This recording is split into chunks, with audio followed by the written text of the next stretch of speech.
Very good morning, esteemed distinguished resource person for the 10th World Edu Summit from different countries, from Bangladesh, Vietnam, we have from Thailand, Malaysia, and from all parts of India.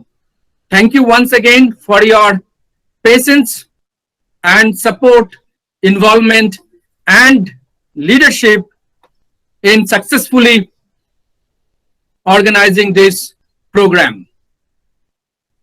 Every year, we conduct the annual global event in a big way in a hotel in Bangalore and in other cities of India.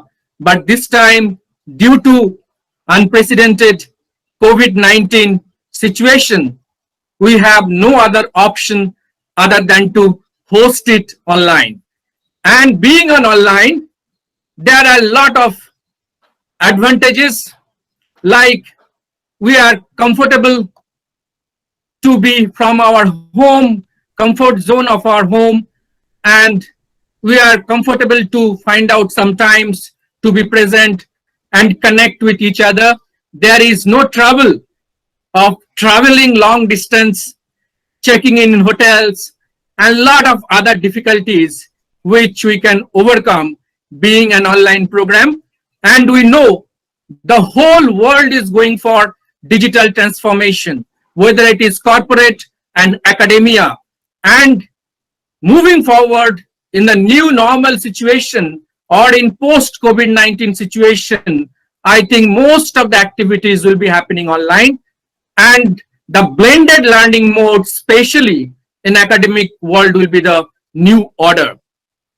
Thank you once again for all of your presence this August morning in the 10th World Edu Summit and the award ceremony.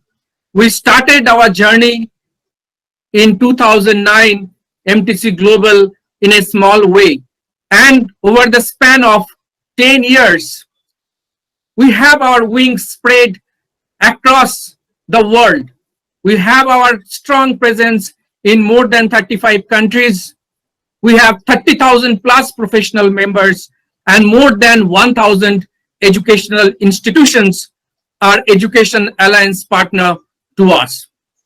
We are grateful to all the professional members for their support and all the institutional members for the hand holding. It has been a pleasant journey, and I'm sure in today's shared collaborative economy, collaboration is the only mantra for sustained success. Thank you so much, especially the partners to 10th World Edu Summit. We have our lead partner, Dhaka International University, one of the prestigious leading private universities in Bangladesh, have strong presence in Bangladesh, which has students from across the world who are pursuing their programs in different disciplines. DIU is best known for its law program, which is the flagship program in Bangladesh, and other departments are also doing extremely well. DIU is the example wherein they have quickly transformed themselves and adopted the digital technology to go online, to engage the teaching learning processes online and conduct the examination successfully online. They started their academic session also online. So this is a very good learning model for all of us to look up DIU and moving forward. We have another partner who has been always supporting MTC Global in all of our endeavors, and that is Dhruva College of Management, one of the best pioneering, innovative, entrepreneurial business schools situated in Hyderabad and headed by a legendary professor, Dr. S. Pratap Reddy sir, who has been instrumental, founder chairman of Dhruva College of Management, which is doing extremely well and one of the best destinations for pursuing management program in India. We also have our other partners for 10th World Edu Summit. We have Wind from Bangladesh, and we have the founder president of Wind, Dr. Nadia ma'am, who is also one of the speakers. Thank you, ma'am, for your kind presence. We have Kaveri College of Management and Commerce, Mumbai, Ballari Institute of Technology and Management, Karnataka.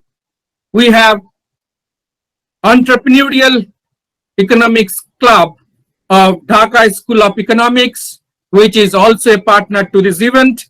Vivekananda College for Women, one of the leading women college in the Asia, having more than 25,000 girl students pursuing their program. That's also a classic model in higher education spectrum. We have Knowledge Cafe, the Miran Digital Network. We have Magneton Technologies Private Limited, Global Entrepreneurs Network, United Nations Academic Impact, United Nations Global Compact Program, MTC Global Leadership Institute. Thank you so much, all of you, for your support out of the way in hosting the 10th World Edu Summit and the award ceremony. Thank you so much, ladies and gentlemen. So let us start the program with lighting the lamp and an invocation song. Thank you so much.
Thank you so much.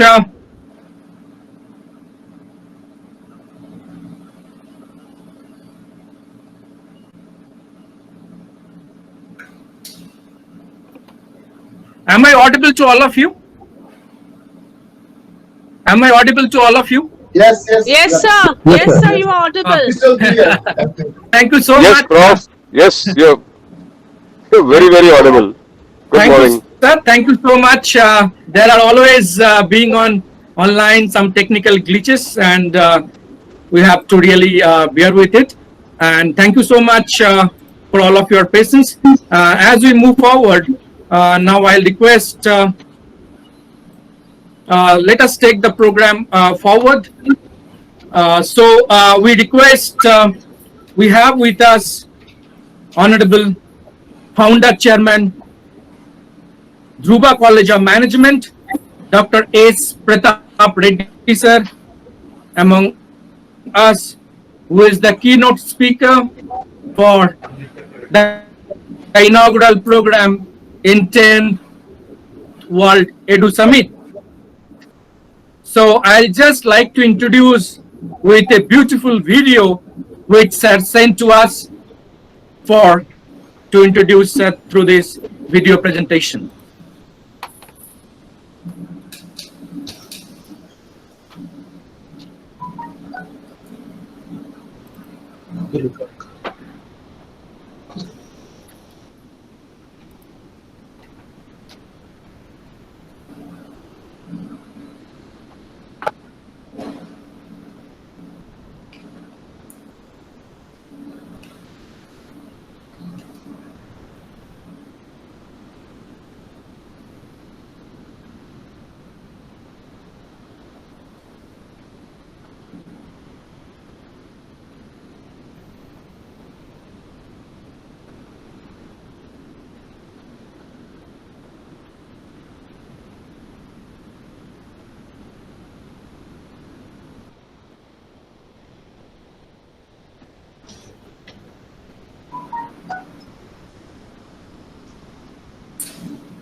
বলছি বৌদিকে বলবি আমি যখন বলবো তখন বৌদি যেন স্ক্রিনশটটা নেয়, ঠিক আছে?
इंट्रोडक्शन स्टार्ट करता हूँ उनसे बड़ी बात है। Thank you so much, sir. Now I request Honorable Founder Chairman, Dhruva College of Management, Dr. S. Pratap Reddy sir, to kindly address the delegates. Thank you, sir. Hand over to you.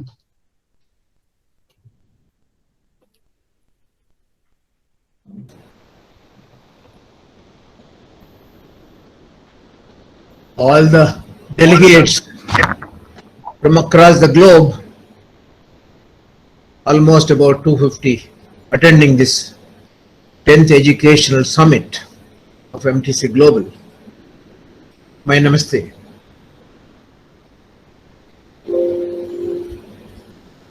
The topic is contextual and interesting. Combating climate change, the role of education. before I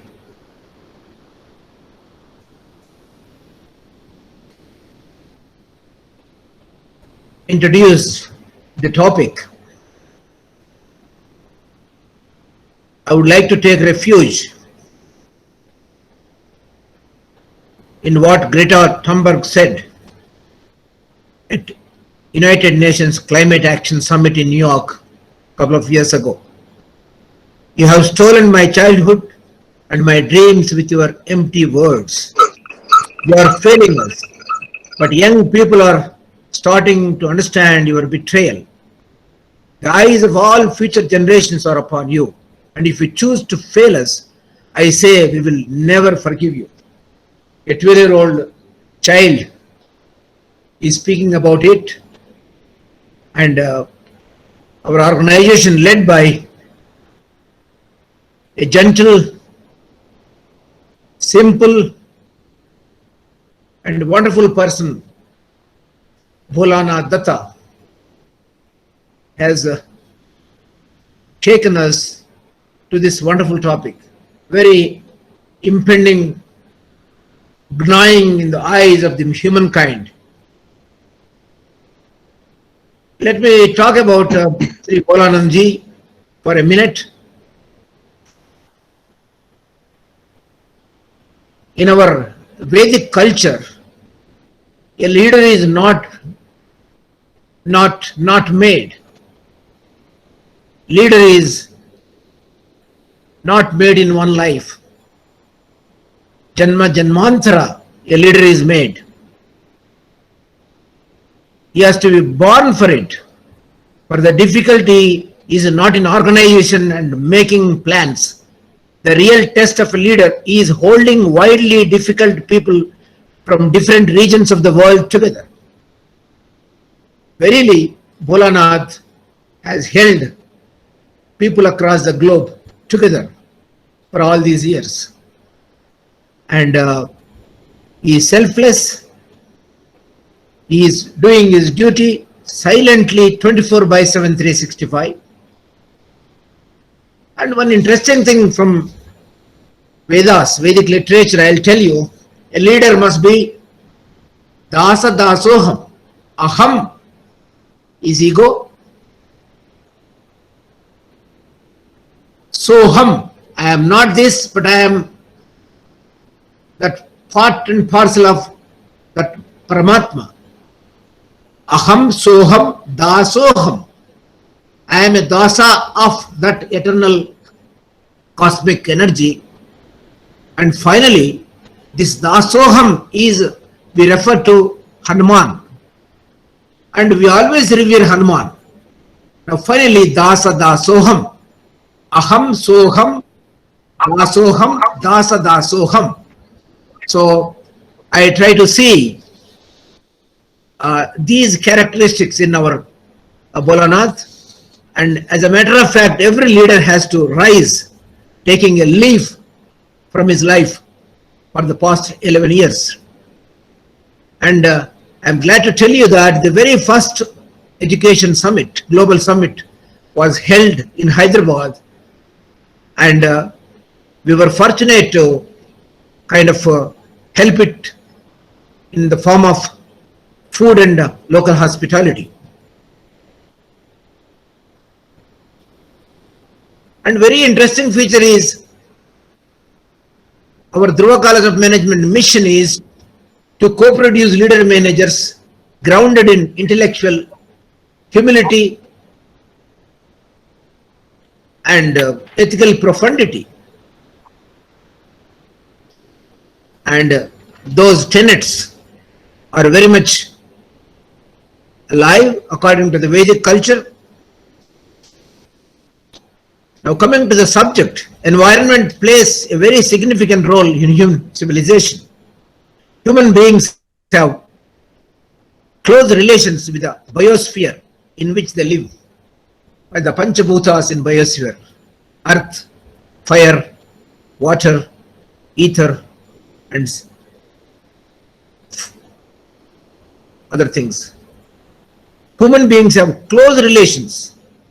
The whole environment and ecology consisting of As I told you, earth, air, water, fire, and space provide the necessary and sufficient conditions for sustaining human life. Because of the imbalance in the biosphere, this environment is stultifying. There are so many reasons I will come to discuss about that. Today, the environmental crisis is a tremendous problem for the whole world. Developing countries and developed countries alike are all suffering. Pollution is by far the most rapidly growing problem in the modern technological society. The condition in India is pretty serious. It is no longer feasible to ignore the alarming nature of India's environmental conditions. So much so, the whole world. The samskriti, the culture of every country depends on its environment, climatic conditions, and human behavior. Our own culture, geographical conditions, climatic influences, and environmental aspects. Therefore, from this point of Vedic literature, there is a great things to learn from our lore. The Indian saints prescribed acts for avoiding environmental pollution, but we neglected the instructions of the scriptures, sometimes out of total ignorance of the contents of these works. And as recently as the last century, environmental issues and solutions are depicted in Vedic literature. How India helped, especially Britain, the colonial Britain, more literate, is a wonderful research piece enshrined in a book called The Beautiful Tree by Dharmapal.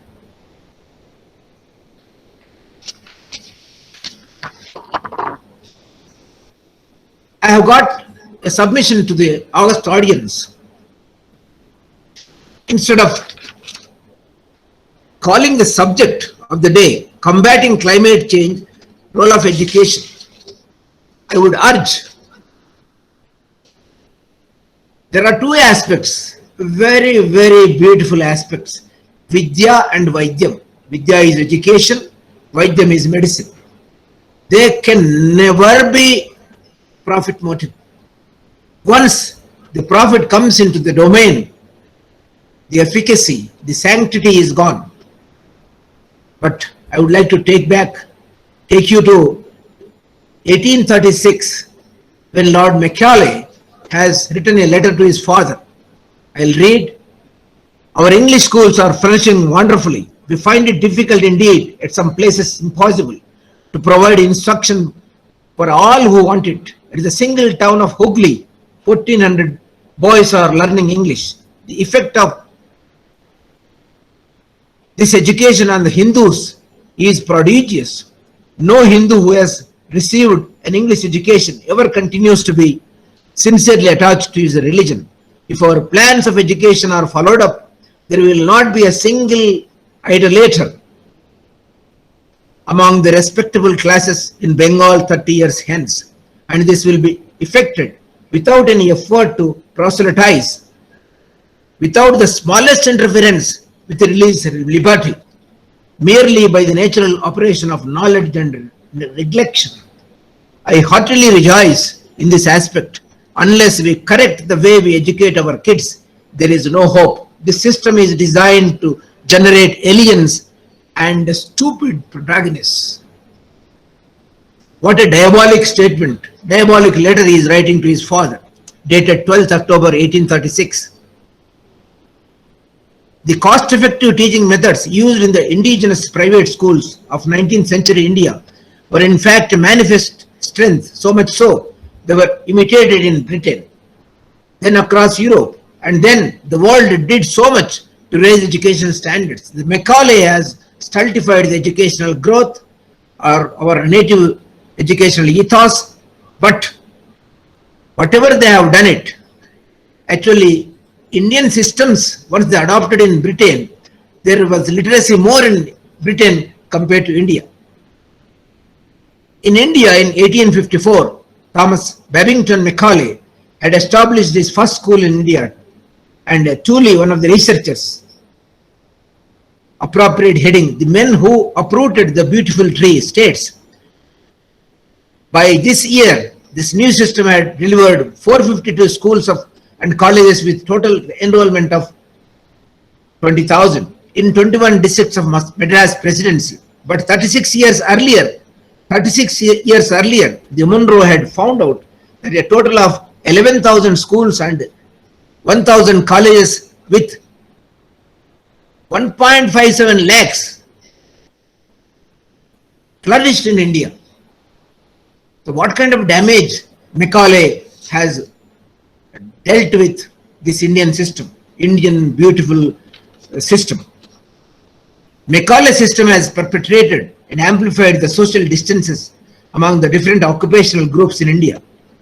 Tooley states, the new public schools became a vehicle to promote caste privilege rather than vehicle for improvement of all. Again, it would seem that the indigenous system had unnoticed strengths in promoting education of all, including the lowest castes. If you go to the lower, before the colonization of the country, there were hundreds and thousands of patashalas. Every village has got a patashala. Thousands and thousands of patashalas. Thousands and thousands, including, and mind you, 70% of this population in a particular school called patashala were Shudras, were deprived classes. The higher echelons of the society were less in number. That was the beauty of the system of Gurukul.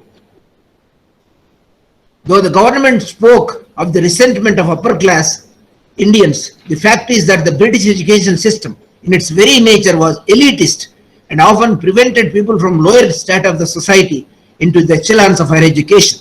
It was almost a universal phenomenon of colonialism. It should also be noted that while British policy of education to masses was as a means of social control, the indigenous education in India was for empowering and liberating the individuals and society. 19th century South Travancore, I am quoting an example, one of the first victim states of colonialism. Social stagnation and caste oppression reached the levels of social lunacy. He is calling social lunacy.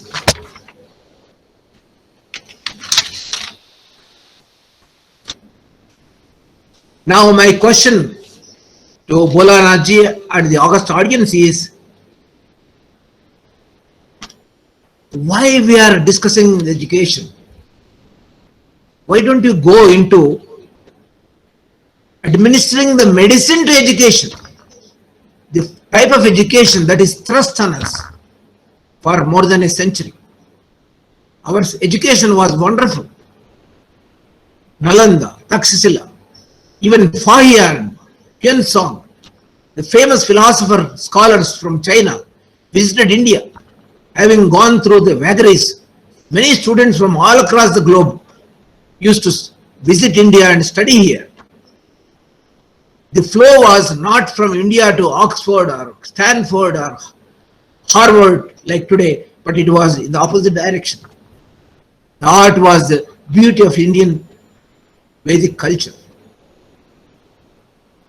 And what we are doing, why this kind of ecological imbalance, ozone layer depletion has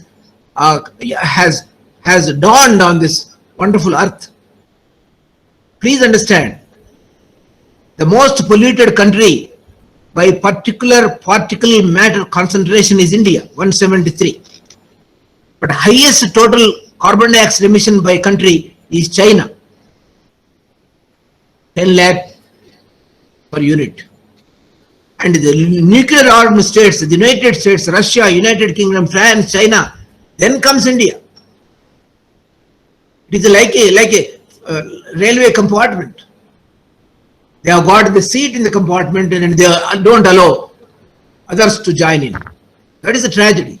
Actually, they have perpetrated these nuclear emissions, they have perpetrated these dangerous armaments, and they have polluted the entire world, and they try to put embargo on the developing nations, especially like India. What is wrong where? Is it not the kind of Brahminic culture followed by the elitist societies? Anglicists versus Orientalists. We being Orientalists, we are suffering, not only through colonial, British, but even today. They have perpetrated this kind of nonsense on this world, and we are suffering. But whatever it is, the topic chosen is education in combating. But we have to cure the education system per se. Luckily for us, the National Education Policy 2020 has got one wonderful facet, going back to the roots and studying in mother tongue. What a beautiful thing it is. In 3-language formula, mother tongue is given importance. Mother, Mother Earth, Mother Nature, Mother Land, and our own biological mother. The mother tongue is really, really wonderful. Nothing beats mother, nothing beats mother tongue.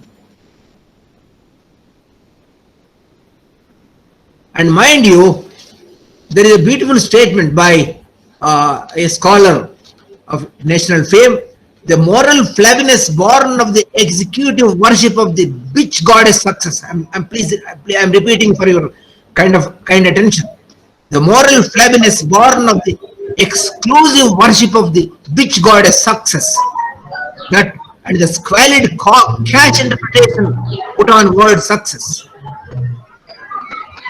Bitch goddess success, cash interpretation of the word success is our national disease.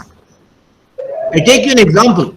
Indian School of Business is there, a Brahminic type of organization. I have nothing against the institution. Even the deans are my friends, and I am there since the inception of the school. Of course, it is younger than Dhruva College of Management, but the boast, I say, they are drawing 1.5 crore rupees per annum. Why? And the per year tuition fee is 55 lakhs. Why? I really wonder why this disparity. And mind you, there is no regulatory control over that institution. It is not ACT nor UGC. Nothing can deter it. When I wanted, when I requested the President of India to come and adore our Silver Jubilee function that has happened on 15th August 2020, they said it is a private institution. What do you mean by private institution? Even ISB is a private institution. Presidents of America, presidents of other countries visit it, and our own president, our own prime minister visits it. Why this disparity? Why this Brahminic culture? Take our own case, PGDM. The IIMs also offer PGP. They can happily do PhD, but PGDM cannot opt for PhD. Why this disparity? Why this Brahminic culture? Why this association of manager with success? Success will not lead to happiness, please. Success will not lead to happiness. Happiness is different. We believe in quality of living, not standard of living. We are not interested at all. We are interested, of course, in success, but success achieved through dharma, diligence, dignity, dhyana and dharma as enshrined. That is the reason we have established a forum called Access Hyderabad Indian Management Systems Academy. We are trying our best to usher in the ancient Indian wisdom to management curriculum. After all, what is management that is being taught? It is 110 years old, please. Ever since F.W. Taylor has presented scientific management article, whatever that we are learning is only 100 years, bacha management knowledge. But we have our own lore, 5,000 to 10,000 years old. What better motivational aspect you can learn other than Bhagavad Gita? That too enshrined in a war situation. Sri Krishna teaching Arjuna, forlorn, forsaken, and he is motivated. What better kind of hierarchy of needs? Abraham Maslow tells he is just looking outside for satiation of the needs which are unsatiable: physiological, security, affiliation, esteem, self-actualization. We have seen there is a legendary examples who have fallen from grace because of their temporal needs after achieving the highest of high. But compare the same with our Panchakosha. Only the starting point, Annamaya, that is physiological thing, that is common. Then as Buddha enshrines in his philosophy of Vipasshanti, look inwards, look intently inside.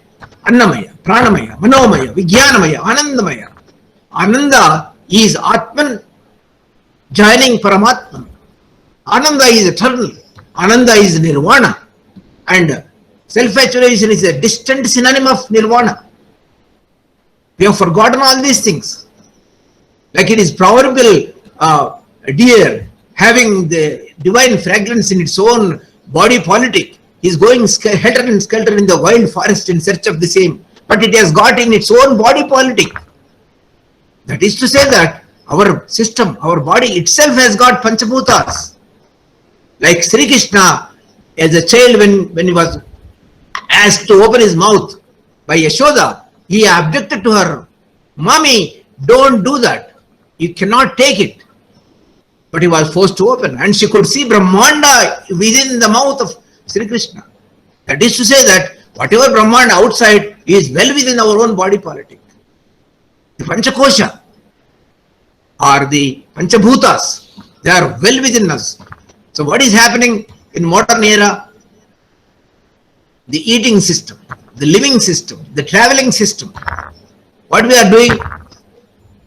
Simple example, I say, as Sadhguru says, eating habits. Take vegetarian vegetables. 80% of vegetables is water. And Mother Earth has got 80% water. Our body is also 80% water. Analogous, whatever we eat is coexistent with the body politic. But we have forgotten about our Indian lore, Indian culture, Indian eating habits, Indian simplicity. We are after aerated water, sodas, fast foods. They are all dry, please. Where is the water content? We take flight, we never walk, we never, actually, barefooted manager.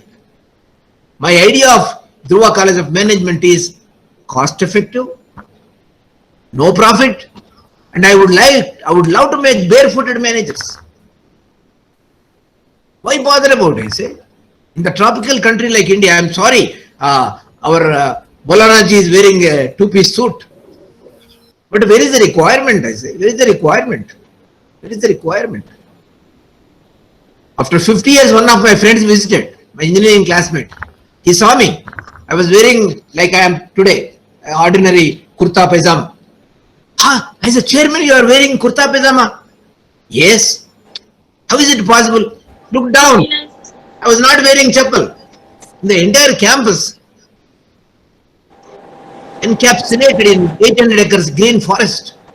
I roam about, almost all barefooted, and I was wonderstruck. And I am able to say Mr. Ramesh Vemuganti. He is the person who inspected our college at the behest of MTC Global for standardization, for evaluation. Mind you, I have not spent a single pie, not a single pie. Whereas Association of Indian Universities, when they inspected for equation of PGDM with MBA, I have spent more than 1.5 lakhs, apart from their hospitality. And ultimately what they did, they wanted to palm the greases. I don't care. I don't do that. I don't do that. This happens at MTC Global. This happens at Dhruva College of Management. It happens in Indian lore. Who cares? They're not bothered.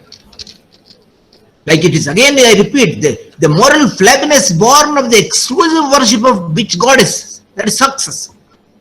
And the squalid cash interpretation of word success is our national disease. Let us go back to the roots, I say. Let us be simple. Let us go on foot to the possible. Let us carpool. Let us buy products only made out of renewable energy. Let us forget about plastic. Let us imbibe What is education? I say education is only 3 to 4 hours in the college. The millennials, Gen Z are not interested in education at all. Education to be given by the parents, by the environment, by the society, by the community. And what these developed nations are doing, they have to set an example. I say, acharati iti acharya. You have to practice what you preach. What are you practicing? Do you preach? You are preaching everything. You are thrusting all these problems on us. But are you practicing it? Definitely I am an acharya. Whatever I think, I tell. Whatever I tell, I practice. Karmanyevadhikarasya ma phaleshu kadachana. I don't bother about the fruits of action enshrined in our own philosophy.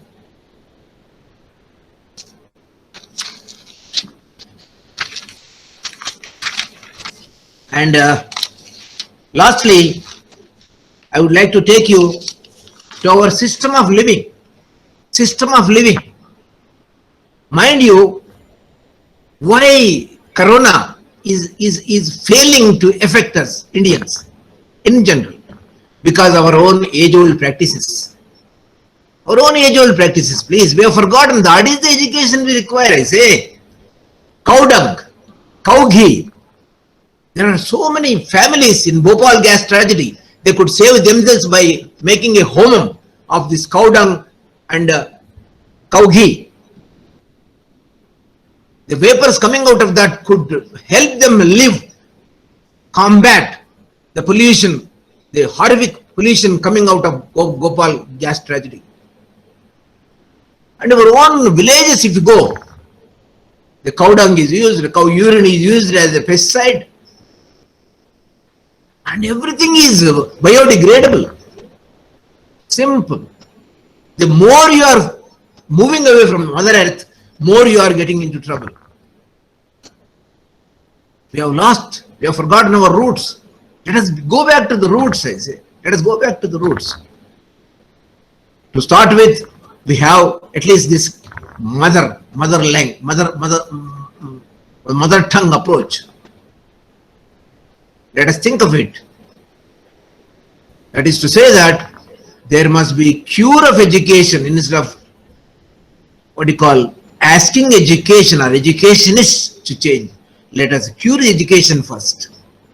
Let us bring in this kind of equality, not Brahminic culture. Like I said, there are, I tell you an example. One of my friends is a great professor of strategy. I don't want to take the name. His application was rejected in ISB. I say, I challenge any ISB professor. You don't even accept the application because he is not PhD from Ivy League.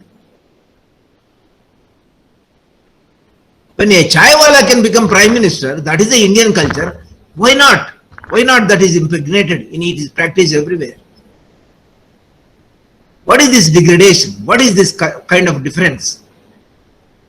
After all, we have to look in words. Vipashyanti, we have to look in words. Are we believing in equality? Educational scenario, B school culture is having the Brahminic culture, I say. And a student is paying hardly 5 lakh rupees in Dhruva. And his payback period is 10 months to 15 months. Whereas Harvard, they spend 5, 6, 7 lakhs or 20 lakhs, I don't know. But the payback period is 20 months. They don't compare. And there is chain schools. When the evaluation rating credits are given by rating agencies, how can they compare the chain schools, the ICFI? They have got half dozen universities. There are so many universities, they have got chains. But we are standalone, I say. How can you compare? How can you compare a what do you call, what is that, Kirana shop with D-Mart or bigger marts? They are chains, I say. They are powerful. How do you compare a Ivy League with a two-tier college? These things must be kind of rectified. I ask the august audience here to think in these terms and think of kind of what is the food. I say food. I'm reminded of food. We don't use the wash basin. We put a glass and a bucket so that the water usage is least. Water conservation is important, and we are fond of trees. I say we consider tree as God, cow as mother, and food wastage. I say food wastage. I have seen so many times. Both my children are in America. They waste about 90% of the food they buy in the restaurants. What a tragedy, please. What a tragedy.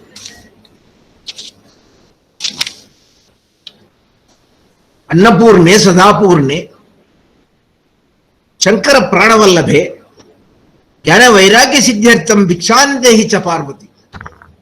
Goddess Parvati is Annam. In our college dining hall, if somebody is leaving a morsel, a grain of food, I will take him to task. So many people are dying. So many things are happening. Education should go to the roots of life, roots of living, roots of quality of living, not standard of living. Who cares? I say. Somebody beautifully said, and I close it. With all my desires, unsatiable, I amassed material possessions. And awfully, with all my material possessions, I languished in desire. Why? Why this amassing the material possessions? Jhanko, andar jhanko. Andar jhanko. Anobhadra katuventu vishwatha. Let noble thoughts come to us from every side. Thank you very much for your patient hearing.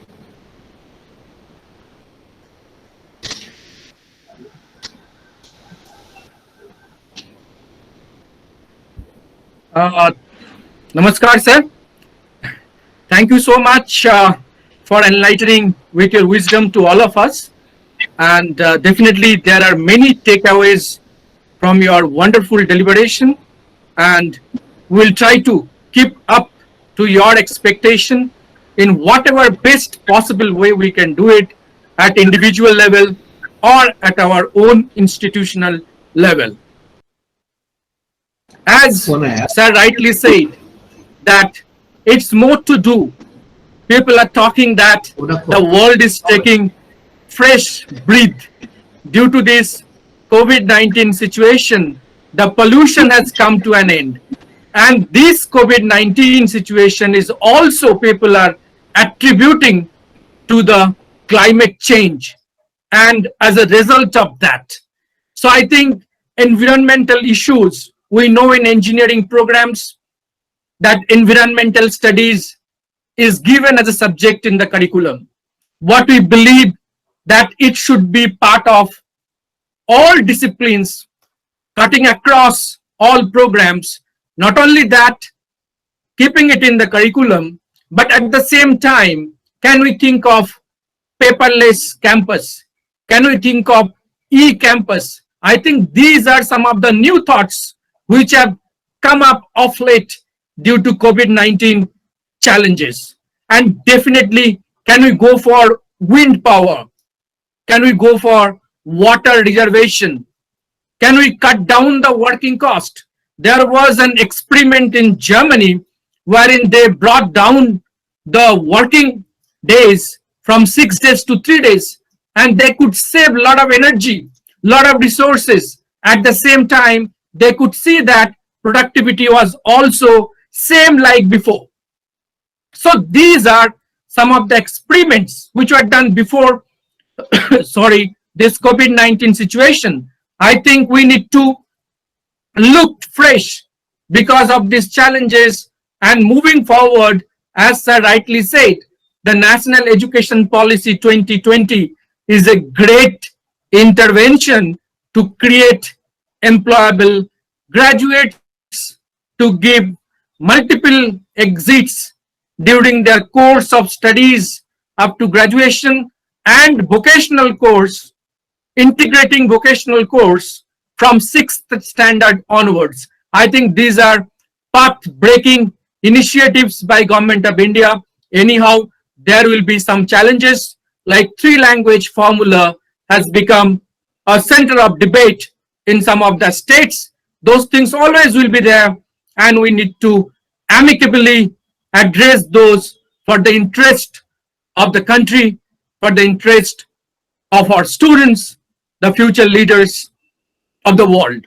Thank you once again, respected Chairman Dr. S. Pratap Reddy sir, for the keynote speech and enlightening all of us on the subject and beyond the heritage and the culture what India had in the past and why we have lost the road during the journey and how the course correction is happening at present time. That was wonderful learning for all of us. Now, I request Dr. Prabhakar Wadekar sir, who is the chairman for MTC Global Advisory Board and is a very, very learned person. I have seen very few of his caliber like Dr. S. Pratap Reddy sir, Dr. Wadekar, Sri Briyanda Goel sir, and there are handful few those who are really a wisdom, a repository of wisdom, and the nation, not only the nation, the world can learn lot of new insights, lot of new thoughts from them. And we must, I always believe that we must make use of this as long they are with us. So I request Honorable Chairman MTC Global Advisory Board, Dr. Prabhakar Wadekar sir, to kindly address the August gathering. It would be great to listen to you. Sir, are you present? Yes, I am present. Dr. Wadekar sir? Yes, yes. Thank you, Mr. President. Hello. Thank you. Dr. Prabhakar Wadekar sir? Yes, thank you, Mr. President. I am speaking. Are you present? Yes, yes. We can hear you. Hello. Hello. Mr. Prabhakar is speaking. Mr. Prabhakar is speaking. He is present. I can hear you. Hello. There may be some technical issues Yes, sir. as always expected. Yeah, he is And audible, sir. He is audible. Whenever sir is present, to continue with his deliberation. No, sir has come. Sir has come. Prabhakar sir, kindly please address. Hello, Mr. President. Hello. Thank you, sir. We are able to hear you. Please continue. Yeah, sure. Good morning to everybody, my brothers and sisters.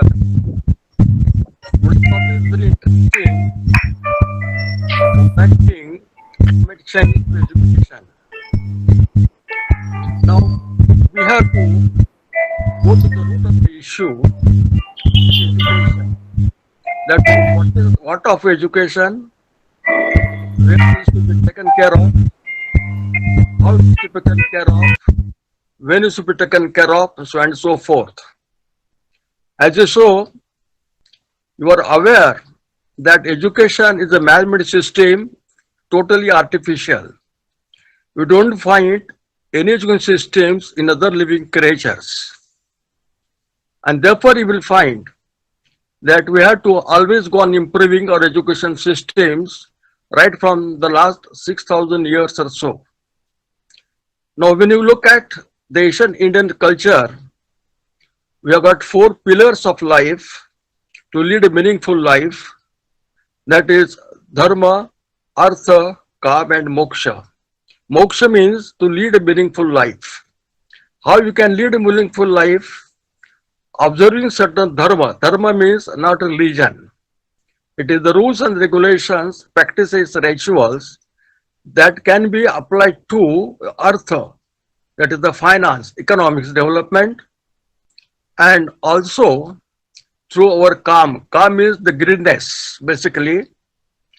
And that is the objective of education, to convert a man into a total human man, total evolution of human man. That is the meaning of education.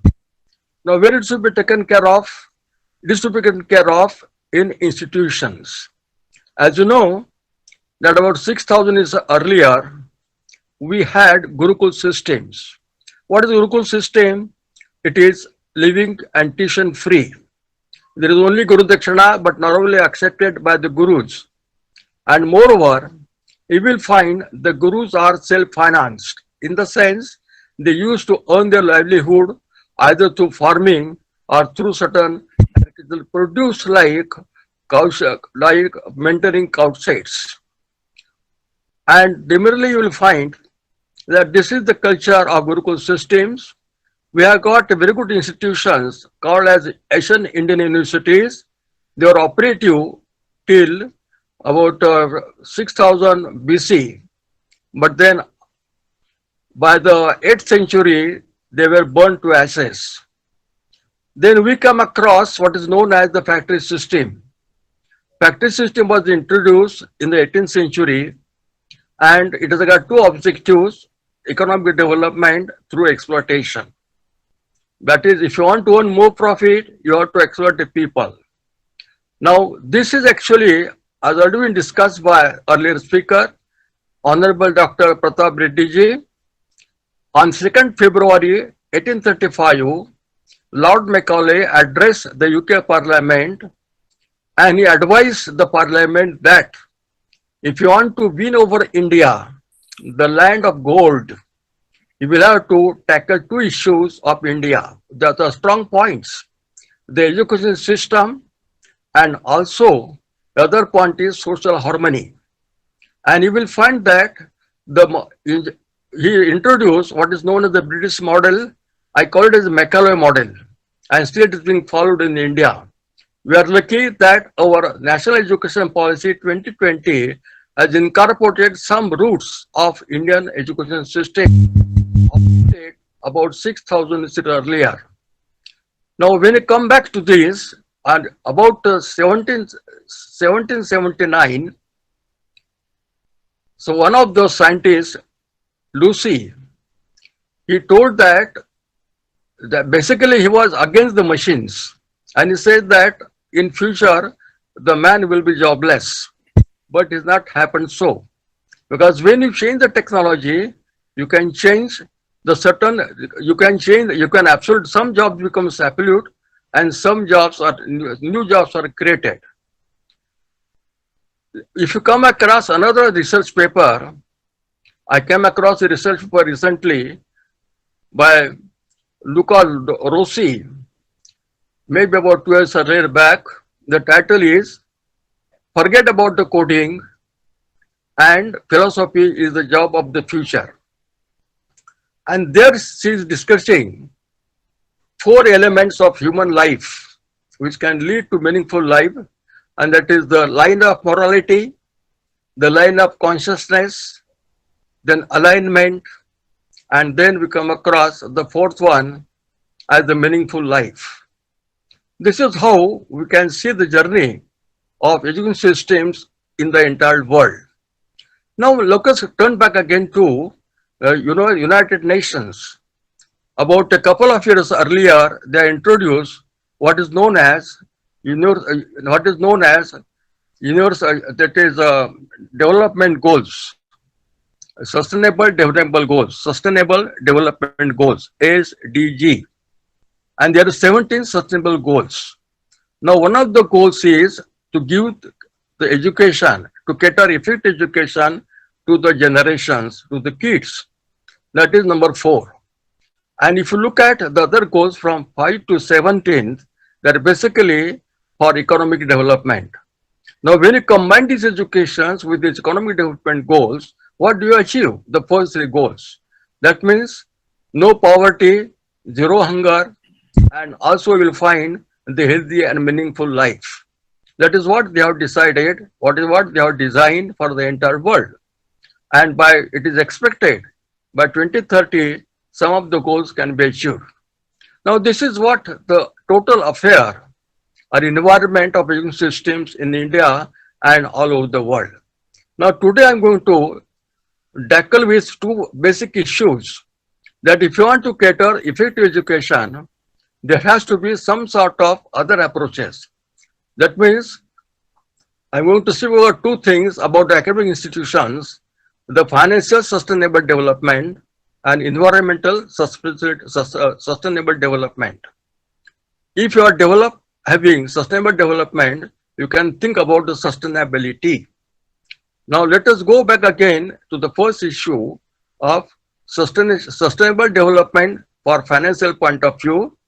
Now you see, we have to again turn back to our earlier models. But I can also add a few more things. For example, say we have got a lot of laboratories all over the institutes. Why not to generate revenue through these? I'm expecting at least 30% revenue generation through these labs. That means you can go for designing a new program, skill development programs. You can go for the maintenance work. You can go for the repairing work. You can go for the servicing work. You can go for consultancy. You go for community services, and through which you can generate 30% of your expenses. I'm expecting that education to all must be free. There should not be any fees charged to our kids because it is the investment for the future generations. Another point is that we can increase the states on income tax by 10%.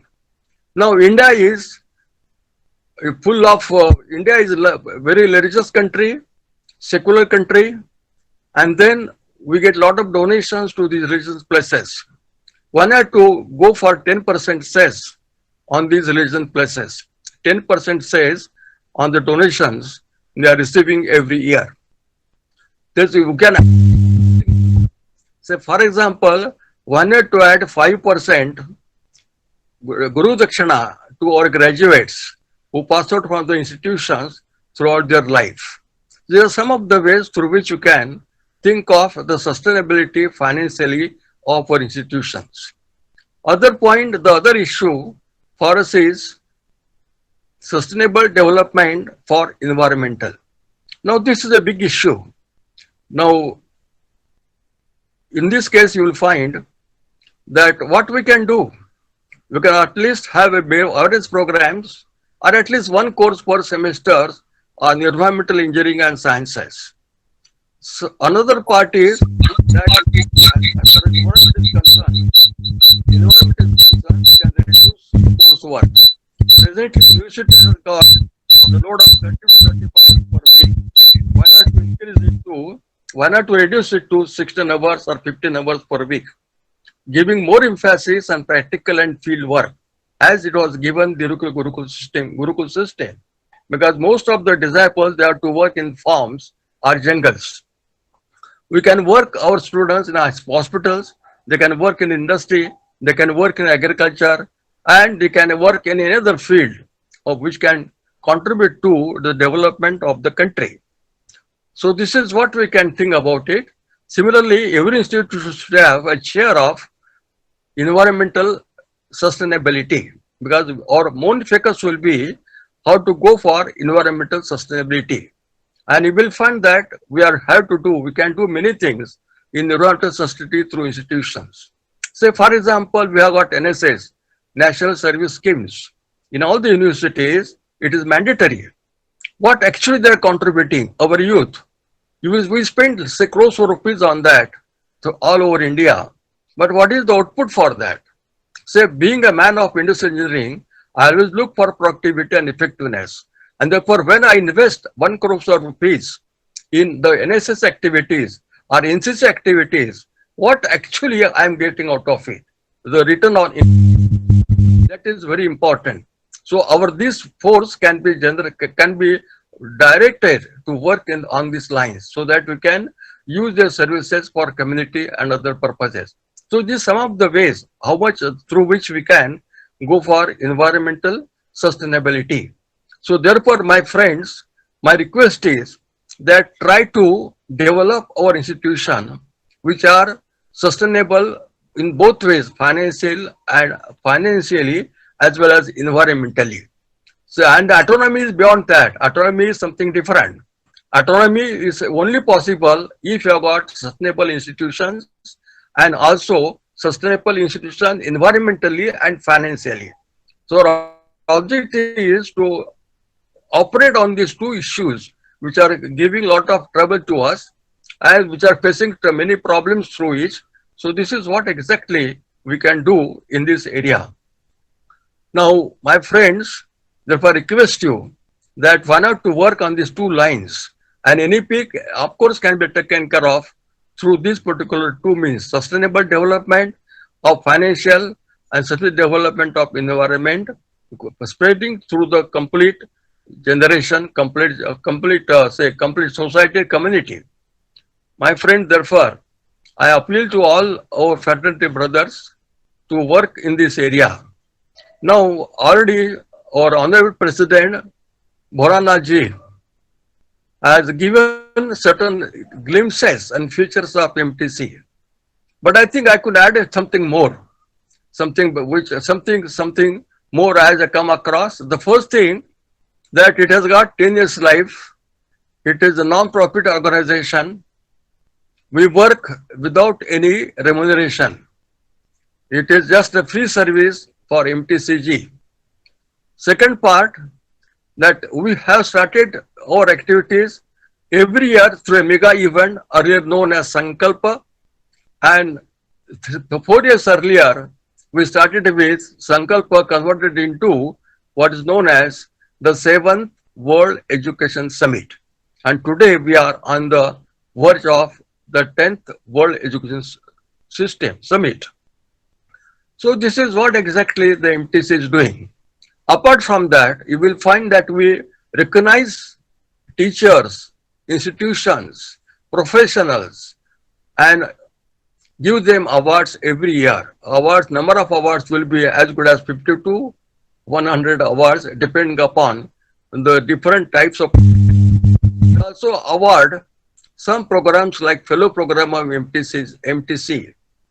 There is one wonderful aspects of MTCG is that we are publishing certain books, and experts in the areas that contribute to the chapters in the books. So far we have covered 7 to 8 books, project books, and also we publish monthly magazine on management side. My friends, MTCG, though it is called as Management Teacher Consortium, it works in all sectors of education. It may be primary, it may be secondary, it may be engineering, it may be management, so on and so forth. I hope that because of the support of the professionals, because of the supports of the individual members, because of the supports of UN, United Nations, we do have, because of the support of foreign countries like Bangladesh, Thailand, and other countries, we can survive and we can take care of the challenges of the situation. My friends, therefore, my heights to the MTCG Global for their excellent work carried out on the ground in India. At the end, the last but not the least, I would like to thank our Honorable President for giving me the opportunity to express my views on this August occasion. I also express my wholehearted thanks to our management, Professor Munish Sharma, General Secretary of Gramodik Shikshan Mandal, Aurangabad, and Dr. Yadnavir Kavade, a product of Gurukul system, Arya Samaj, with the president of our Gramodik Shikshan Mandal. Because of the support, I could come to this level. I can come to support MTCG.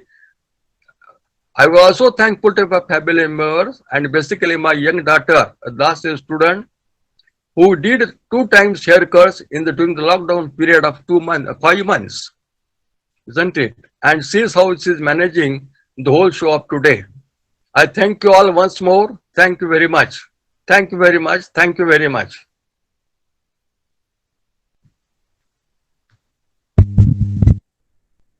For your presence and enlightening all of us. When Sir asked me which is the particular area you like me to address, I said, sir, the overall theme is no climate change and the role of education, but it would be good if you can talk something which is very relevant and of much interest, is how climate change is connected with institutional sustainability. So sir has given a write-up, soft copy, which is with me, and sir asked me to circulate to all the participants, those who have joined today, and also I'll circulate in the MTC Global platform for awareness and for understanding how environmental issues are linked with financial sustainability of an institution. Thank you so much, sir, for your presence and for your blessings. And at this age, sir is very active, very young, and always encourages and motivates all of us 24/7, more active than me, I believe. And that's a blessing for all of us that we have such stalwarts in academia like Dr. Wadekar sir, Dr. Pratap Reddy sir, Sri Birendra Goel, and we also have today Dr. Chandrasekhar Natarajan sir, whom I can see. Sir is also with us for a long time during his stay in Germany, and he has come back to India, but he always supports all out to MTC Global activities, and that's a pleasure. As sir rightly put it across, this is a non-for-profit initiative, and our biggest achievement is our impact on day-to-day life, on academia, on different aspects, on how we can improvise the academic quality, especially, and also at individual level, how each one of us can pursue for greater achievement with continuous learning. So MTC Global has become phenomenal in creating knowledge, in disseminating knowledge, in connect to it. That's why our philosophy is share, care, and learn with the vision of educate, empower, elevate. Thank you so much once again for your presence. Now I request the chief guest for today's inaugural program, Barrister Samim Haidar Patwari sir, who is the youngest member of Parliament in Bangladesh, visionary leader, a dynamic person, even this COVID situation in across this remote area in distributing food relief work to the flood affected people, and that's a great example of a charismatic leadership. And I believe that Dhaka International University is privileged to have of a kind-hearted human being of his stature as man of Dhaka National University. Best Samim Patwari to kindly deliver the chief guest address for 10th World Education. Thank you so much. Thank you very much. Can you hear me? See you, but you are audible. Oh, yeah. Can you see me now? No, sir. Can you see me now? No, sir. But your sound is good. You are audible. Okay. Okay. Just right. Thank you, everybody. And I was wondering, and I was extremely overwhelmed, but that I have been designated as the position of chief guest, and so much wonderful deliberation we have listened so far. We all facing one of the gravest pandemic human being or human civilization have ever faced, of course. And of course, according to Oxfam, we're going to face economic largest decline in economy since 1933. And of course, it will have impact in policy framing, it will have impact in education, it will have impact on health, and it will impact on social justice and everything. So Oxfam says coronavirus reminds us that we all deserve to be treated equally and have the same basic rights because no one can be safe unless everyone is safe. This requires solidarity to collectively tackle both public health and economic crisis. And our economy and our social system and our political bureaucracy is always coupled with a bad term called neo-patrimonialism. It is a form of syndication of economic policy. It's a new form of political elitist mode, a new form of business elitist who are really influencing the policy making. And unfortunately, when they influence in policy making, even this corona period, education is not their priority. But education should be our priority of priorities. Because if we can't give education, the future will be lost as well as the present will be lost. So when we started in Dhaka University in 6 months ago, we decided that even during Corona, we'll move on.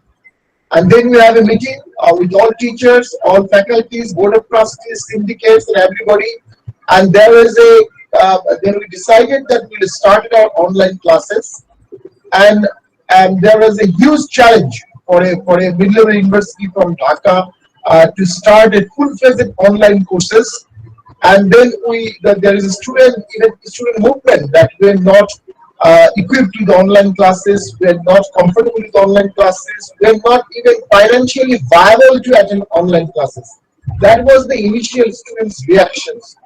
So then we form a policy that will allow everyone to attend class, will allow everyone to attend exam. So we give a general declaration in Dhaka University that even if you can't pay the fee, you'll be allowed to sit for exam during this corona period. So attend the online class. If you are ready to pay a fee, and if you give full fee, you will give 20% waiver instantly. And if you can't give fee, you will be given an installment offer as per your capacity, and you will be allowed to sit for exam. And that created a sensation and a synergy among the students, and they started attending classes. And we finished 2 semesters during Corona, and you will be surprised to know our regular dropout from exam is above 10%. But during the Corona period, our dropout rate is below 10%. So we progressed. We didn't lost students. We didn't lost students' confidence.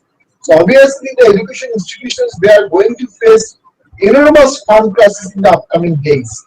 But crisis of fund can be tackled. But crisis of enthusiasm from students, teachers, faculties, and top management, that you cannot really cover up. So we are trying to create an enthusiastic online or virtual campus system where student will feel more enthusiastic, where student will feel more participating. And during this last 2 months, even in law department, we arranged 20 additional lectures, specialized lectures, so that students don't feel digital boredom or digital intoxication. That we are doing because so that students feel that they are getting more than before Corona. So before Corona, we used to have a dropout rate of above 10%. Now we are having a dropout rate of less than 10%, which is our really a big achievement even during this Corona. So we are taking this Corona not as only as a challenge, but also as an opportunity. And we have formally decided, even after Corona, to cut the budget, to cut our budget and everything. We will adopt a policy that 30% of the course of all department will conduct through online. This is important, and this is something we cannot avoid it, because we are in the era of really fourth industrial revolution, or whatever you say, and definitely the power of internet and social media we really cannot overlook. In the current population, 7.7 billion people of the world, out of them 4.5 billion people use internet, and 60% of the world population now is online, and there is also discrimination as to access to internet. 55% of men use internet worldwide, and 45% of women use internet. So this discrimination is also needed to be eliminated as soon as possible. So in this phase, whether we face corona or whether we don't face corona, but we have to really focus on flipped classroom, blended learning, as well as recorded classroom. So what we are doing basically, whenever a teacher is giving online lectures, we record it and then we publish it in our official website or Facebook account or group, whatever, so that the students, if they want, they again can look into the recorded class and clarify their issues, and then we have a later version of clarification classes. So this is the way we are handling this COVID. And with the first generation university, we started online classes during this corona, and surprisingly, we have a private university here and we have a public university. Surprisingly, almost 30 private universities started online classes, and so far only 7 public university they started online classes.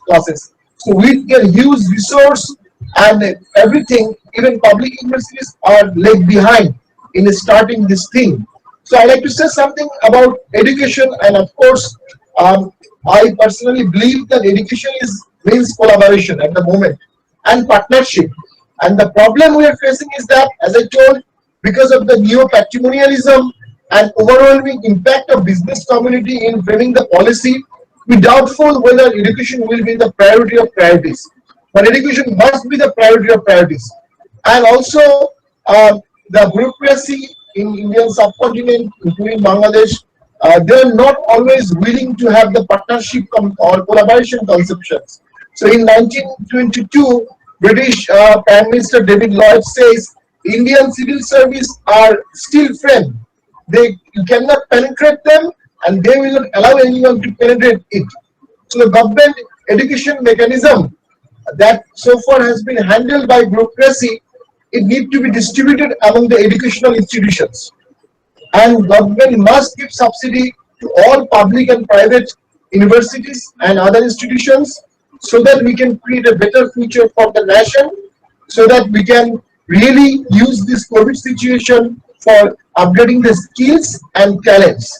So one critic, Barbara Woolton, he says, education has been happily defined as the technique of transmitting civilization.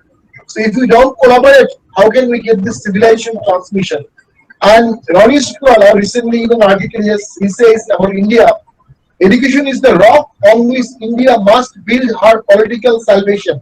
Our country will be built not on brick but on brain, not on cement but on enlightenment. If we cannot afford education, we cannot afford to remain a civilized society. So it is important that the top level of government, including the member of parliament, the ministers, and also the prime ministers, they think that education should be the top priority, and we have to prevent the dropout of students. That is important.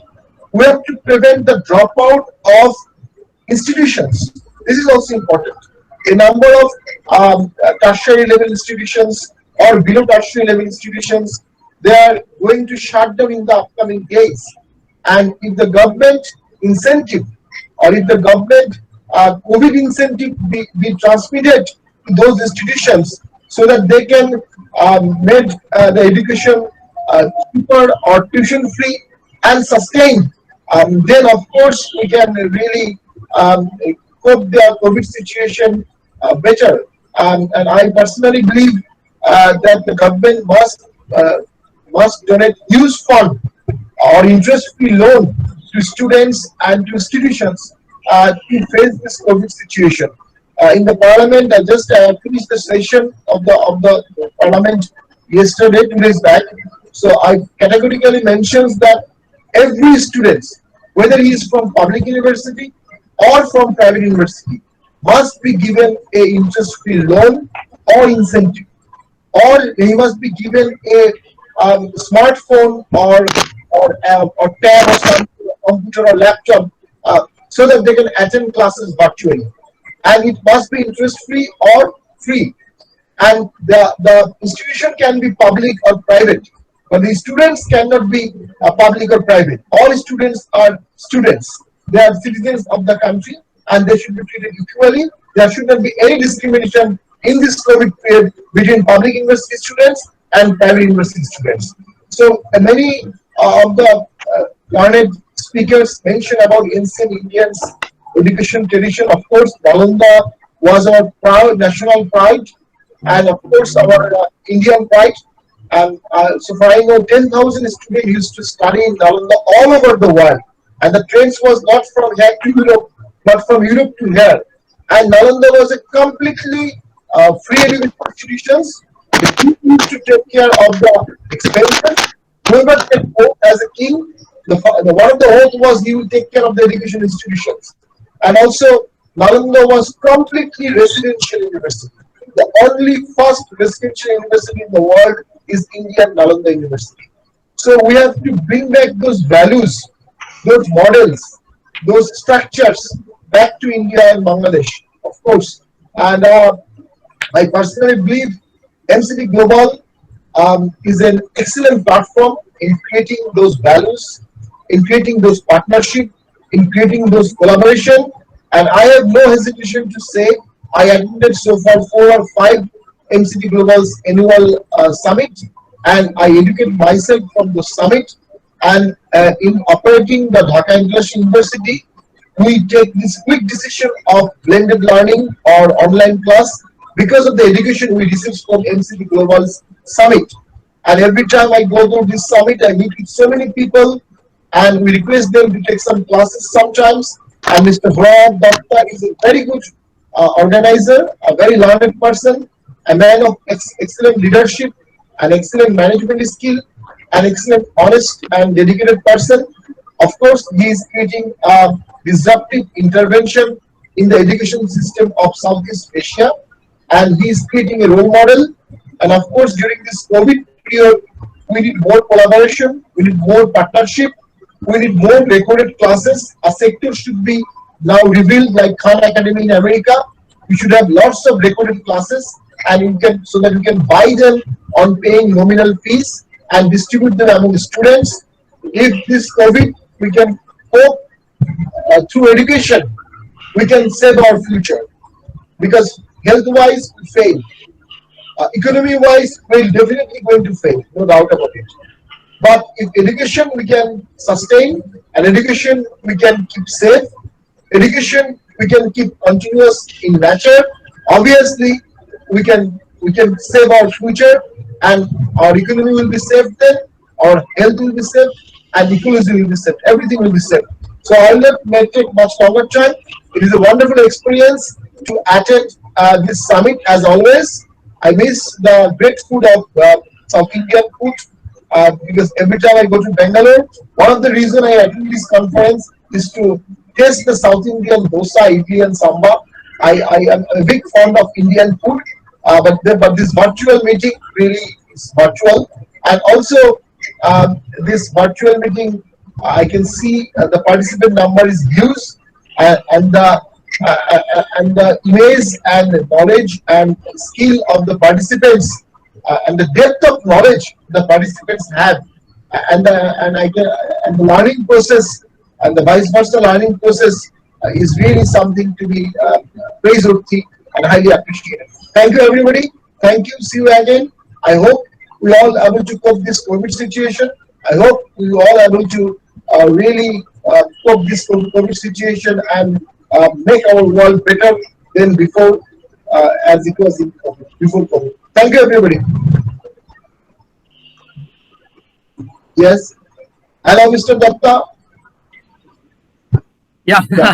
Thank you so much, Thank sir, you. for your disruptive thoughts on present situation and how we can overcome, and how Dhaka International University specifically taking the leads for online teaching learning process, online examination, and collaboration with many Indian academic institutions and across the world. Thus, it's phenomenal, in my opinion, and I have no doubt to put in record that coming days, Dhaka International University, Dhruva College of Management, and some other institutes who are coming out all the way to join hands, looking for partnership to share knowledge across the boundary, will lead the way. Thank you once again for your presence, having a very busy schedule in the parliament, and we all are blessed to have you for today's inaugural program as a chief guest. Ladies and gentlemen, we also have some of the eminent personalities present for today's program. On behalf of MTC Global, I would like to extend our heartfelt thanks to Professor P.K. Keshav from Ludhiana, who always joins our program. The Edu Summit comes all the way to Bangalore to attend it physically. We have Dr. Muhammad Mehboob Ali, one of the noted economist, macroeconomist and educationist in Bangladesh, who is also one of the panel speakers working as a professor in leading Dhaka School of Economics, a constituent body under prestigious Oxford of the East, Dhaka University. We also have Mr. Sahil Kaul, a very young, dynamic and energetic person and leader and coach, a mentor. We have Dr. Sirajul Islam Pradhan, the Director of Institutional Quality Assurance Cell, Dhaka International University, a great leader, taking a lot of initiatives in the area of quality and international collaboration. We have Dr. Deepak Tandon from International Management Institute, Delhi, who is a very well-renowned professor, along with his wife, who is a professor of Jagannath University. We are pleased to have both of them. We have Mr. Dhananjay Phadke, a very eminent startup mentor, advisor, and counselor. Along with that, there are so many, Professor P.K. Burman from Calcutta, and so many other distinguished delegates present here. Dr. Ramachandran, whom I can see from Annamalai University, he always makes sure that he is present in all of our programs. And that is, in fact, the love and affection which we have, the bonding which we have. I truly believe that in this globalized village, the affection, love, and heart-to-heart connections will go in a long way. Thank you so much for all of your presence. Now, let us move on to the panel discussion. As always, for all our Edu Summit, we have one person as a chairperson for the panel discussion all the years throughout. And he is today amongst us one of the greatest well-wishers and founding members of MTC Global, Mr. Ramesh Bhemuganti sir. He was former CEO, Vice President of IT company, traveled across the world, presently a member of Telangana Skill Development Council. He's also the CEO and founder of Chanakya Consulting, the former president of Hyderabad Management Association, a very humble, down-to-earth, a great human being who can connect with all of us and dedicated his life for the sake of student community, teachers, and the academic world, and contributing his service, relentless service, day in and day out for the cause without any benefit expectation of any result. And I think he is a great person for all of us to listen to him and to conduct the panel discussion on the theme, impact of climate change and role of education. And I request our beloved Mr. Ramesh Bhemuganti sir to kindly please take over from me and take the session forward. Thank you so much, sir.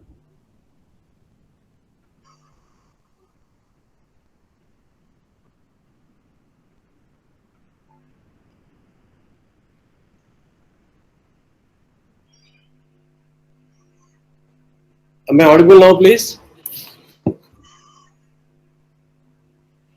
Am I audible? Yes, sir, you're audible. You're audible now, please, sir. That's the first thing we need to ensure on online programs. Thank you, Professor Bholanath. Okay, wonderful takeoff, lovely session going on. Okay, huge knowledge sharing, dissemination. People are absorbing, okay, reflecting a lot of things. COVID is all over us, and you also chosen the right topic, the most needed topic, which everyone is combating. Initially, when people look at this topic, we wonder in what way has this topic got to do with management education. But it has a lot to do with education per se. It has a lot to do with higher education and also management education, which all of us can also share a few thoughts in the permitted time. Now we have a galaxy of speakers. I request each speaker to spend about 8 to 9 minutes so that we conclude this session in 1 hour. The last 10 minutes we can devote for Q&A, and anything can be taken offline later on. I'll give an introduction and then we will take off with the speakers. It's a truly global seminar. Let's give a round of applause, please. I think that's something which has been missing this morning. Everyone, kindly, we would like to hear the claps now. It's good for health. It's also good for MTC and location.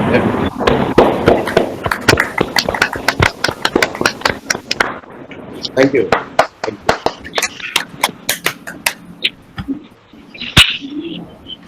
Education is the foundation upon which we build our future, stated Christian Gregoire.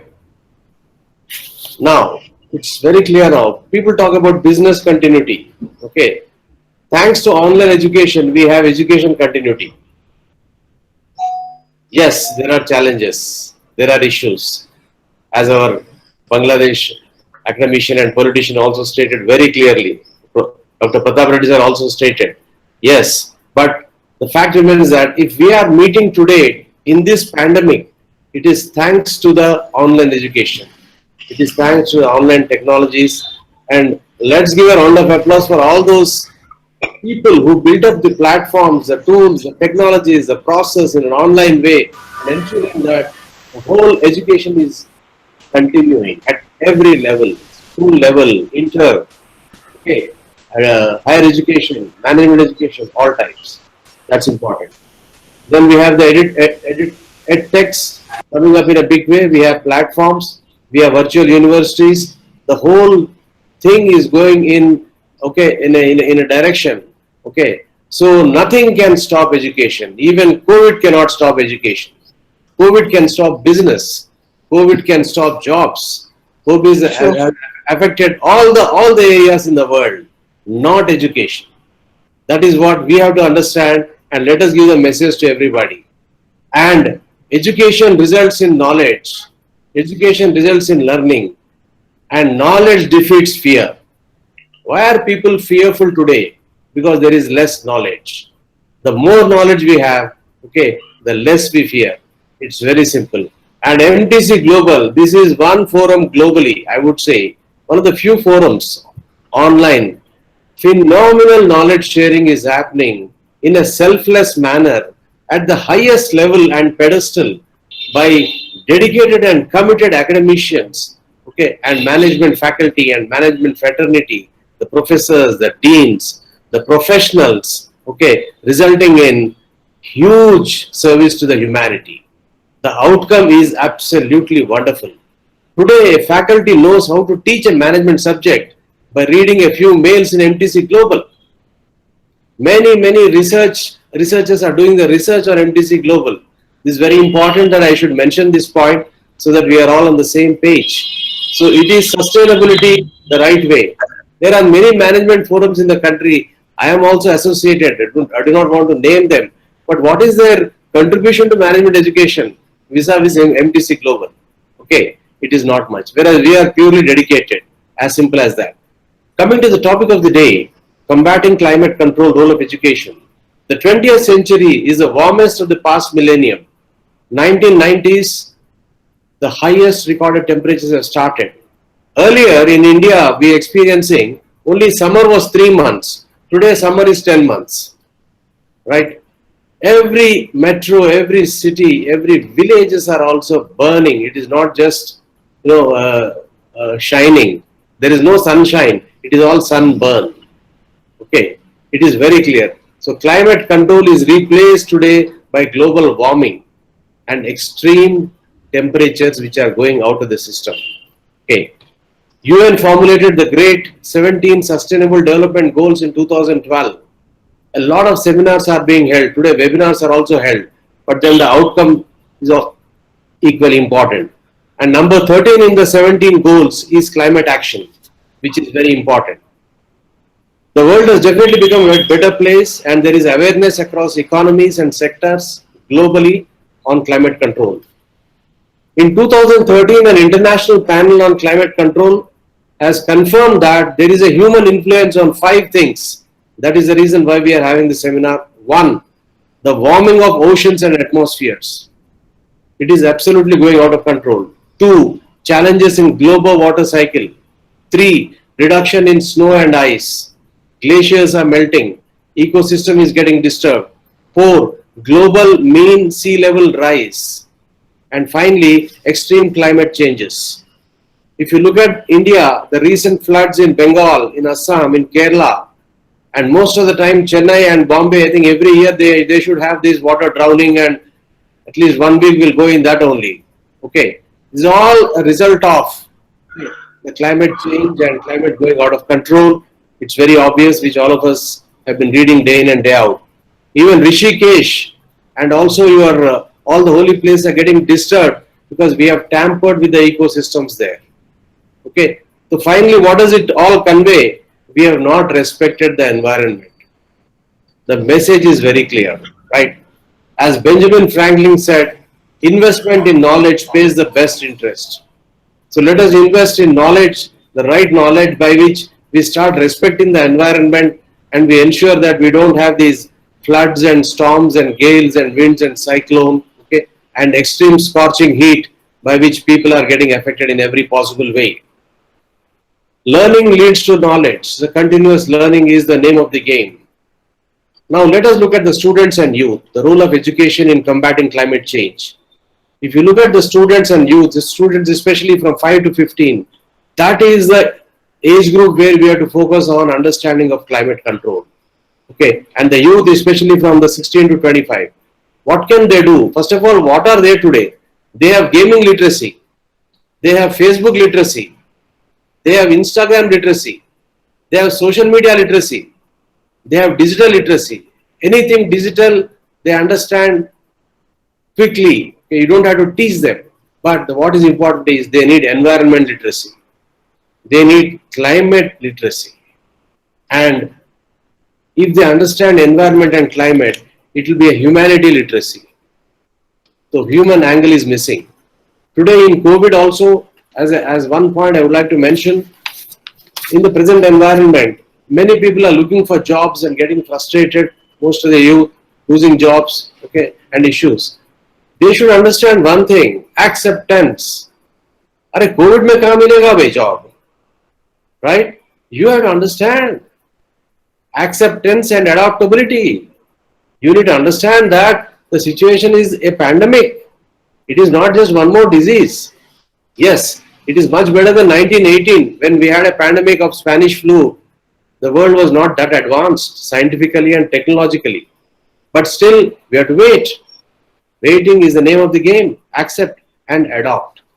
So that is what we need to teach them. And they will learn, okay, with this focus on environment and climate. So, couple of things for the students, what they can do. One, they can create eco groups in the schools. Some students are already doing it. In India, हमारे पास क्या है? There are some cities which are far advanced in environment practices, and in some cities and some most of the institutions, they do not understand what is environment. So this gap has to be closed. It is something like the IITs and the IIMs, the top institutions on one side, and a majority of other institutions. Everyone is into their own trip. It cannot happen. Sustainability is connectivity, please. The technology transfer has to take place from the best institutions to the other institutions. This is what is suggestion. Create an eco group, calculate carbon footprint, reduce wastage, continuous visits to the farms and nurseries. What is practiced in the European and American schools? where students learn about animals, they learn about plants. So they go for a preservation of all these things. And finally, the climate control is having a global response. Okay. In global response, education is an essential element. Okay. It helps the students in three ways. One, a better understanding and of impact of the global warming. Two, it encourages changes in attitudes and behaviors. I think the biggest challenge which all of us are facing as faculty also is a change. We are actually looking for a change, trying our best to change the attitudes and behavior. Once we achieve the change in the behavior and attitude, everything else will follow suit. Whatever we teach, they will understand. Okay. So till you change the students and their mindsets, it's teaching also doesn't have much of an impact. And also teach adaptability to the children and youth, okay, with all the climate related changes. I would like to conclude with 2 points. One, the Franklin Roosevelt stated, ultimately what is this seminar all about? Role of education. We are preparing the students, we are preparing the youth. The great American president stated that we cannot always build a future for our youth, but we can build our youth for a future. It's time that we focus on youth and building the youth for the future, because future is not in our hands. Okay, nobody expected COVID 6 months back. We don't know what's going to happen 6 months back, but if the children are prepared, if the youth are prepared, then the whole perspective would change and they can be better prepared to tackle the future. That is the final message which we need to understand. So let's start with the speakers in a sequential manner. From management perspective, I would like to share, because we are all management people, we will be restless if we don't talk about management, okay, in this seminar. Now, what can management education do to this particular seminar, this challenge we are facing, right? Management education is all about concepts, models, processes and changes, okay, and systems. Now, the principles of management, the change management, the technology management, the knowledge management, the digital management, and all the various functional areas of management from sales, HR, finance, supply chain management, all of them have process, all of them have models, all of them have systems, and all of them have concepts. They can be applied to lessen the damage to climate control. That could be the message. Okay, we can even deliberate in the subsequent platforms, okay, to curb the climate control and make the world a better place to live in. That is where the management education is useful. Now I would like to go on to the panelists. Thank you very much for this initial introduction and hearing part. Okay, we have 4 eminent speakers, one from Netherlands, one from Bangladesh, and 2 eminent personalities from India. We will start with the Europe, the Netherlands, the hotbed of COVID, lot of discussion, lot of news. Okay, Dr. Ross Van Dier is available. Dr. Ross, please.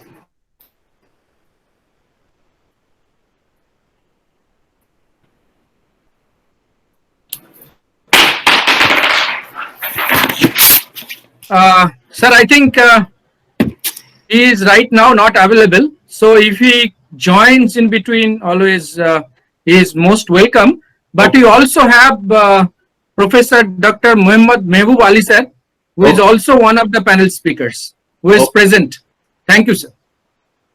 Dr. Nadia Binte Amin. She's also. Yes. Yes, I'm here. Yes, Dr. Amin, I think I'll just introduce you in a few, okay, to start with. She's an achiever from Bangladesh. She's the Managing Director of Research and Computing Services. Okay, very keen to follow and share and learn and impart. Now, Dr. Amin, now you can start. Okay. Thank you very much. First of all, I'm feeling very privileged to be part of this MTC and today's event. Thanks to Professor Bholanath and all the dignitaries here. So first of all, I would like to introduce myself. I'm Dr. Nadia bint Amin. I'm basically an entrepreneur, and I'm leading an women entrepreneur organization as a founder president. That's a trade body named WELD. Okay, so I would like to discuss about combating climate change, role of education today. So, ladies and gentlemen, today I will talk about an issue which has been in the limelight for quite some time, rightfully so. The issue of global warming. We have more to do than what people think it to be. We need to contribute to tackling more efficiently to reducing global warming, and we are facing the climate change. So we should talk more about it, so as we talk more about it, it will have impact generation after generation, and mass extinction of beings and species will take place, as we know, due to this climate change. The world will lose its balance gradually, as we have been told. So we recognize that climate change poses serious risk and challenges to all the countries, particularly developing countries. Addressing climate change will be fundamental to safeguarding and advancing progress towards the Millennium Development Goals. I would like to focus on some of the points the United Nations mentioned in their international panel discussion in climate change. Number one, climate change is progressing and will have widespread effects on human life and natural systems, as they mentioned. Number two, they mentioned climate change is a key causative factor in increase in heat waves, flooding, droughts, intense tropical cyclones, rising sea levels, and loss of biodiversity. And number three, the average number of disasters caused by natural hazards has increased in last 20 years from 200 a year to more than 400 today. And finally, we see that this is predicted to increase by as much as 320% in the next upcoming 20 years, which is very alarming. And also people, and particularly children living in poverty in underdeveloped countries with weak governance and poor education systems are the hardest hit by climate change.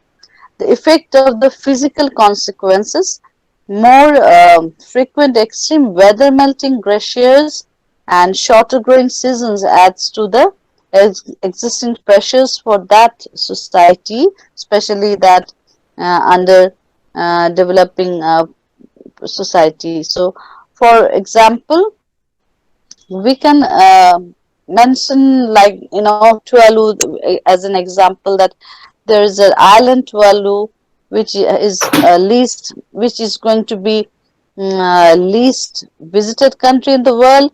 They will go underwater due to rise in water level. It's keeping carbon footprint due to a human cycle, and also from our experiences from pandemic, we see that beyond greenhouse effect, pollution, aquatic life was seen. So, as a result, pandemic, human beings were facing very disaster and threats. But what we saw that aquatic life was very lively. They were coming into the natural life, and Mother Nature showed us that they needed a break during this pandemic also. So before it gets too late, we need to generate awareness, and obviously through education. We need to see that I will quote from Jane Fonda. She mentioned about generating awareness regarding combating climate change, and what should we do. If we do not she mentioned, if we do not talk about it, if we do not care about it, we are not going to do anything about it. So we have to talk about it, at family dinners, even with our uncle who doesn't believe in it. We have to listen to people, find out what they care about, and then preach what we want to say to them according to what they care about. So, how climate changes are being perceived. Different research shows that climate change is a very controversial topic yet. Some people assert that climate change is not occurring, and others believe that reports are inaccurate. That whilst climate change is happening, it may not be caused by human activity. There are also climate alarmists who support their claims that erratic weather patterns are a result of climate change caused by human activity. Regardless of these different viewpoints, one fact can be agreed upon. Climate change is a complex subject and there is a need to educate future generations. Now our focus should be how it can be taught in schools and how public education can be carried out to increase awareness. It instructs what specific subject matter to teach for climate change education and how to evaluate the student learning procedure on the subject.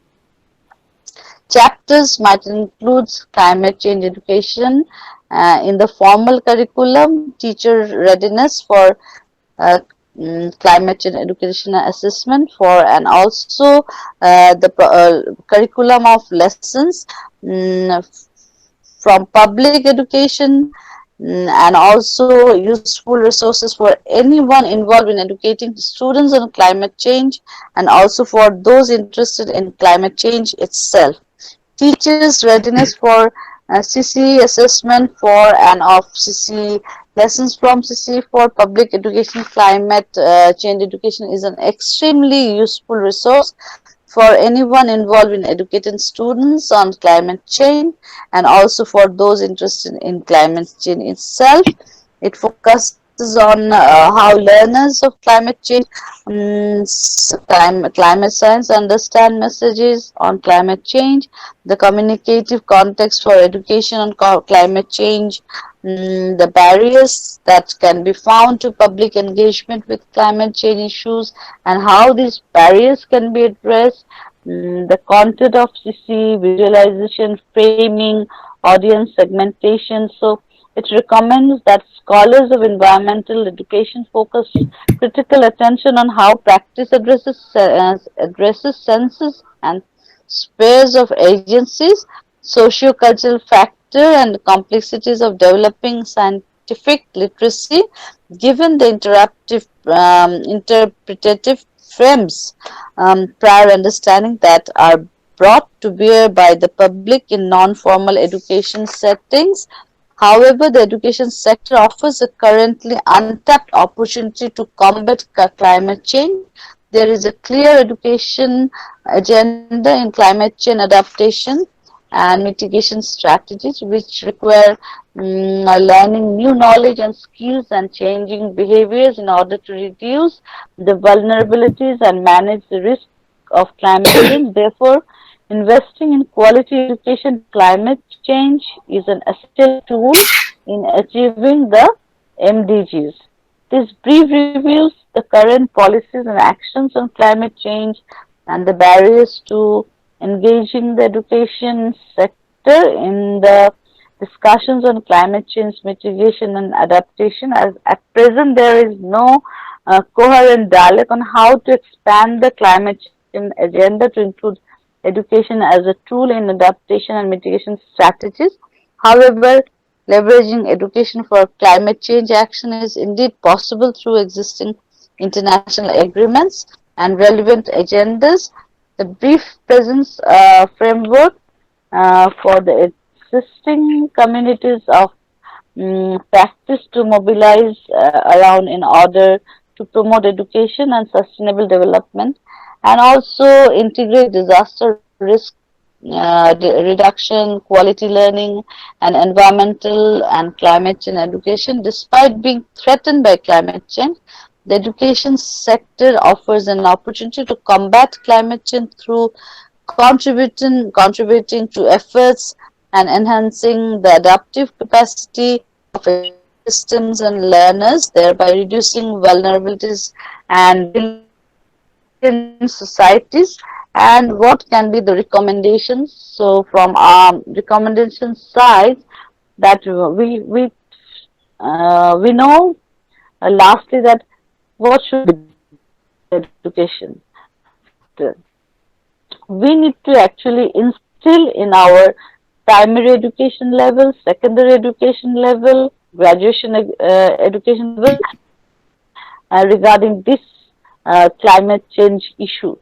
So how can we instill in our students, in our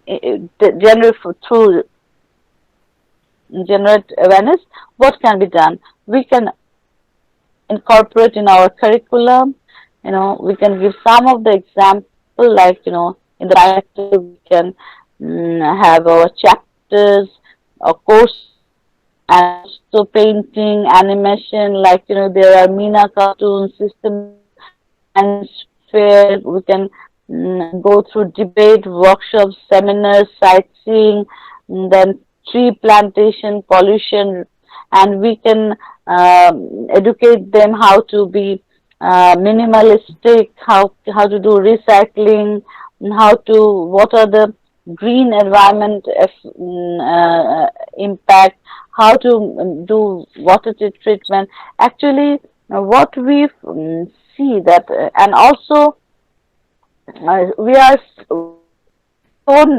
start instilling the philosophy or the awareness from the very beginning in the primary level. So it will be tough to expect practice from the society, because gradually these kids will grow up and become part of the society, and they will gradually be decision maker and policy maker at some point. So finally, I would like to mention as a women entrepreneur that during this pandemic, our women entrepreneurs, they have shifted their business. They have gone through self-education. They fought against this climate, not climate change or change in the world, pandemic change.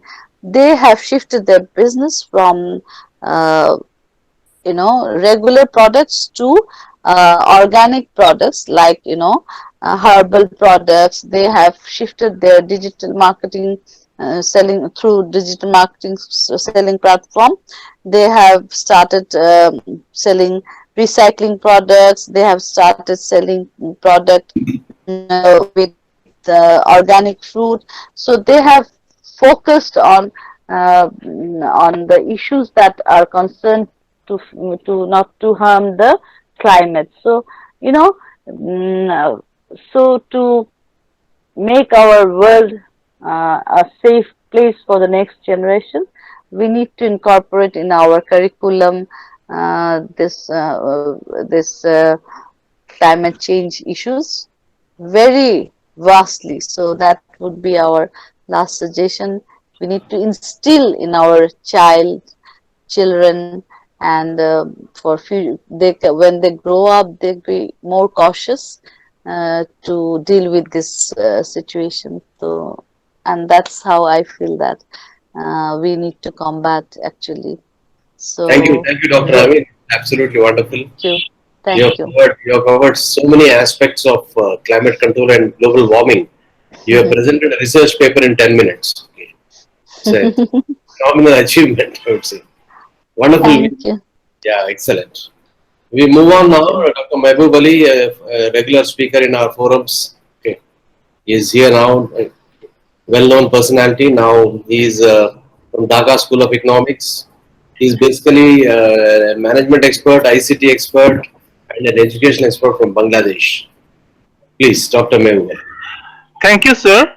My all the best wishes for today's organizer, especially Professor Dr. Volanath ji sir, who is a very dynamic person and he always innovative. He's always thoughtful and breakthrough thinking and iceberg thinking because he arranged the topics in such a manner under the pandemic situation, which is very much relevant for the society as a whole. Actually, I do not want to blame anyone, but COVID, this is also due to natural disaster because we did not care with the nature. But nature gives us plenty, but we always do not care the nature. We want to destroy the nature, and we always want to give our role to others' shoulder that they should solve the problem. That is the biggest challenge. That's why I think nature takes its own action. Though I'm not sure who will and how this COVID will remove from the society, or we have to long live with the COVID. I again want to say hello to all the dignitaries present in this conference. Actually, creating about approaches to climate change, integration, and adoption, we have to develop their capability, and there is to solve the problem with meaningful action and adoption and mitigation. This is a very important thing, and in this case educational institutions can play very important role because educational institutions in several countries have started educating students on climate change. Yes, in India and even in Bangladesh, we are also trying to educate our children. But if we start education from the childhood, it will be more meaningful. Just few minutes back, what our panelists said, and educational institutions in several countries also prove that uh, a young boy or young girl at a teenage, how much they are capable to take, and how much they are proactive at a later on when at the tertiary level they are not capable to take that amount of their energy and enthusiasm to keep the protection of the environment. Youth activities. Greta Thunberg stated our movement when she began advocating for climate change awareness.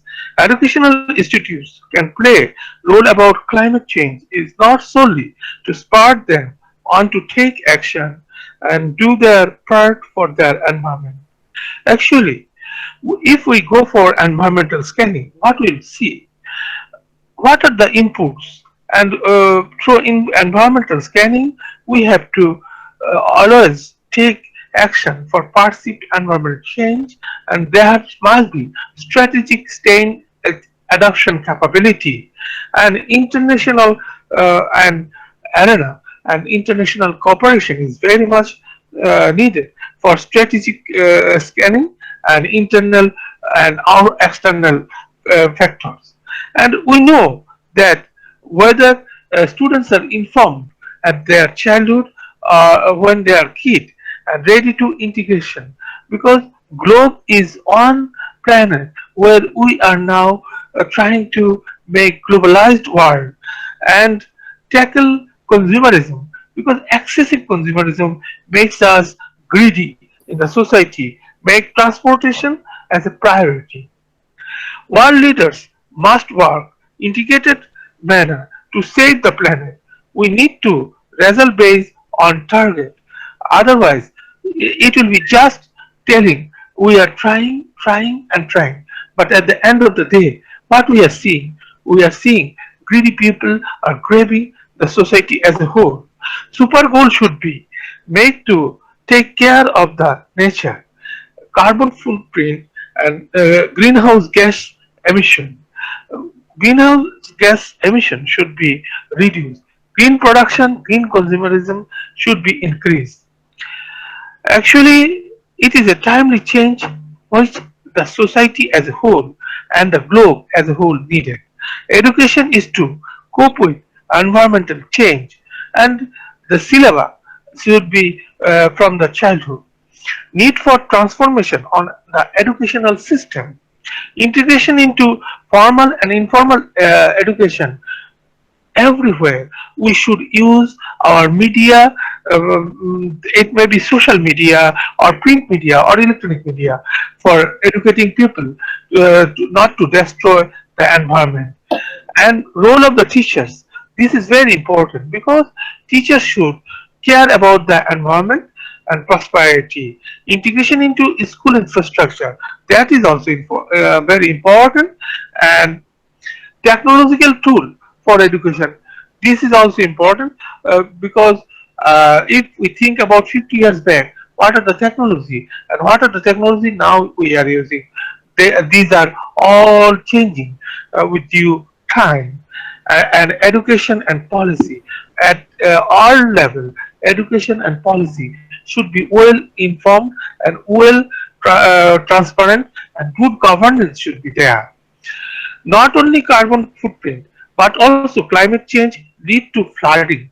If we say about our country, Bangladesh, at least 20 government primary schools were washed away by flood water, while 3,472 others has been affected seriously due to flood in Bangladesh, which is now ongoing.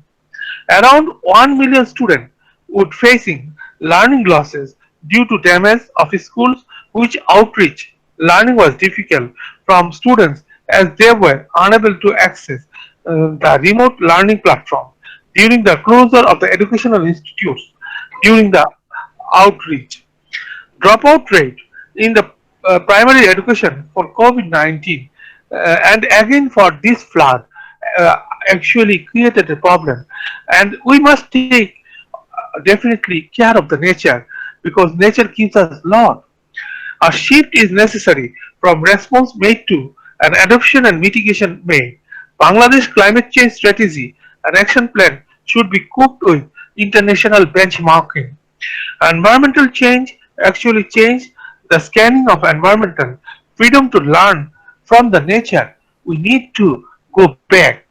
Environmental scanning of the educational institutions in the process of gathering information about impact at the internal and external environment are very timely needed, and so we have to involve our young stars and also our people from the kid so that they can take proper strategy and creativity and innovativeness to care the nature. It is very much essential for the necessity of the staying this world, and the world leaders. Without political will, we cannot take any action. So I once again want to thank the organizers for timely taking these sort of thought-provoking seminars. Thank you very much. That's wonderful, Dr. Mehboob Ali. It was very insightful. Okay. And you expressed your concerns, which are also the need of the hour, and the various challenges being faced in your country and also globally. Okay. So we will, yes. Now we move on to the next speaker.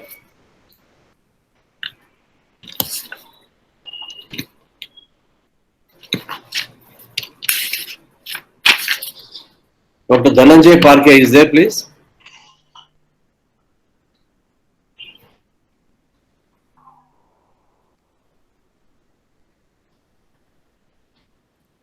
So let us move on to the next speaker because I think Sir has some technical issues. Just now informed me in WhatsApp. Okay. So move on to the next. Thank you. So Dr. Narayan Mukherjee, SB Director, Bonbhumi, India, Kolkata.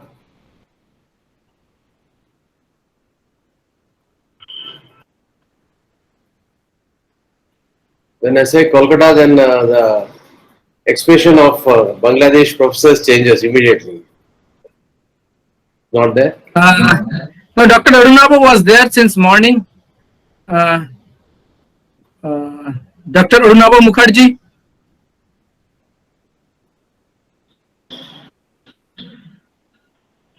Audible? Yes, yes. Am I visible? Yes, sir. Yes, sir. Please go on. Thank you, Ramesh ji, and my greetings to everybody. I was there since morning, as Professor Datta has rightly pointed out. In fact, his indomitable spirit and his enthusiasm has made me curtail so many official meetings of mine, and to make sure that both of us are, me and my better half, are there in this conference, as we duly acknowledge and deeply appreciate Dr. Datta's effort. Kudos to him. It's a fantastic the way he's spearheading things. And Rameshji, I would like to re-establish my identity. I am not Narayan Mukherjee. I am Arunav Narayan Mukherjee. So there should not be any identity crisis as such. Let me reassert myself. Anyway, it was very nice listening to all of you. My heartfelt gratitude to Professor Reddy, Professor Wadekar, and Barrister Patwari, whom I have been listening to very minutely, because actually, you know, anything which comes out of passion and then coupled with sincerity, that gives a fantastic dimension. Professor Datta's passion, coupled with the sincerity and sagacity of all these people, Professor Reddy, Professor Wadekar, and Barrister Patwari, has really made things interesting, and which prompted me to be so very engrossed in this event. And I have been listening to them, and it was really enlightening. And coupled with Professor Mehboob Ali's very recent statement, which really, in fact, in a way, I am a bit envious to Professor Ali, because the statement with which I was about to start my point, he has himself said, by virtue of having the opportunity of a speaker earlier than me, that yes, we are the part of nature. We are not supposed to, as we generally say, that let us take care of nature. How stupendously mistaken we are, that we forget that we are the part of nature. We are not supposed to take care of nature. So therefore, yes, it is very much so. But unfortunately, the way we take things, that we are always near to church but far from God. You know, we have. I would be very brief in terms of dealing with my presentation and talk. I will touch upon the things very quickly, because I know it's a very there are other aspects of the program to be covered during the online session, so I need to be very precise and all. Today we in the wake of Corona, we are so very concerned about nature. We are so very concerned about the process of education, this thing and that thing. But I would like to remind you two very important things, which I believe, at the risk of being a bit parochial, but let me do that, because although it is not that way parochial, but I think those who are from Bangladesh, particularly Professor Mehboob Ali, Professor Amin, Professor Datta, and those who are there, they will understand what I am trying to say, because it has certain Bengali sense involved, although it is not Bengali, but actually global. If you look into the actual aspect of it, Rabindranath Tagore established Shantiniketan, which we all know today. Now it's Central University at University of Global Learning, in the year 1921. But I can very confidently say, most of the academia, most of the so-called practicing intellectuals cannot point out, or do not point out, one thing. In the year 1922, just after 1 year of establishing Shantiniketan, Gurudev Tagore established Sriniketan, which is the institute of first of its kind of rural reconstruction, hands-on application of understanding nature and mobilizing natural resources I reiterate, and with due confidence, I re-emphasize, it is first of its kind in this part of globe, this part of Asia in the modern times. I'm not talking of earlier times, but we mainly speak of Shantiniketan. We don't speak of Sriniketan, because Shantiniketan is very close to so-called elitist intellectual practice. Because in Shantiniketan we can study Bengali, we can study English, we can study Chinese, we can study literature, we can study commerce, we can study science. But if we are to talk of nature, if we are to talk of farming, if we are to talk of mobilizing natural resources, it is Sriniketan, which is a conspicuous example of vision, of outstanding abilities, of greatness of Tagore way back in 1922. Still today, of course, it was found with eminent visionaries like Lord Amherst and all. But then again, what I mean to point out is that the visionaries have already spoken about it. It is not that during Corona, during this phase, had we duly emphasized on rural reconstruction the way Tagore emphasized it, the things on the future of India would have been something different. And today, in management education, we talk of hands-on training, on-the-job training, OJT. It was Tagore who started it during the era of rural establishing rural reconstruction in Sriniketan way back in 1992. When it came to the 50, I raised, Professor Dotto knows, I have sent in the details, that when it came to the 50th year of IIM system, everybody spoke of the application of management education, universalization of management education. With due regards to all the stalwarts, I'm not of criticizing more, but I am just narrating the facts. Nobody spoke of Tagore.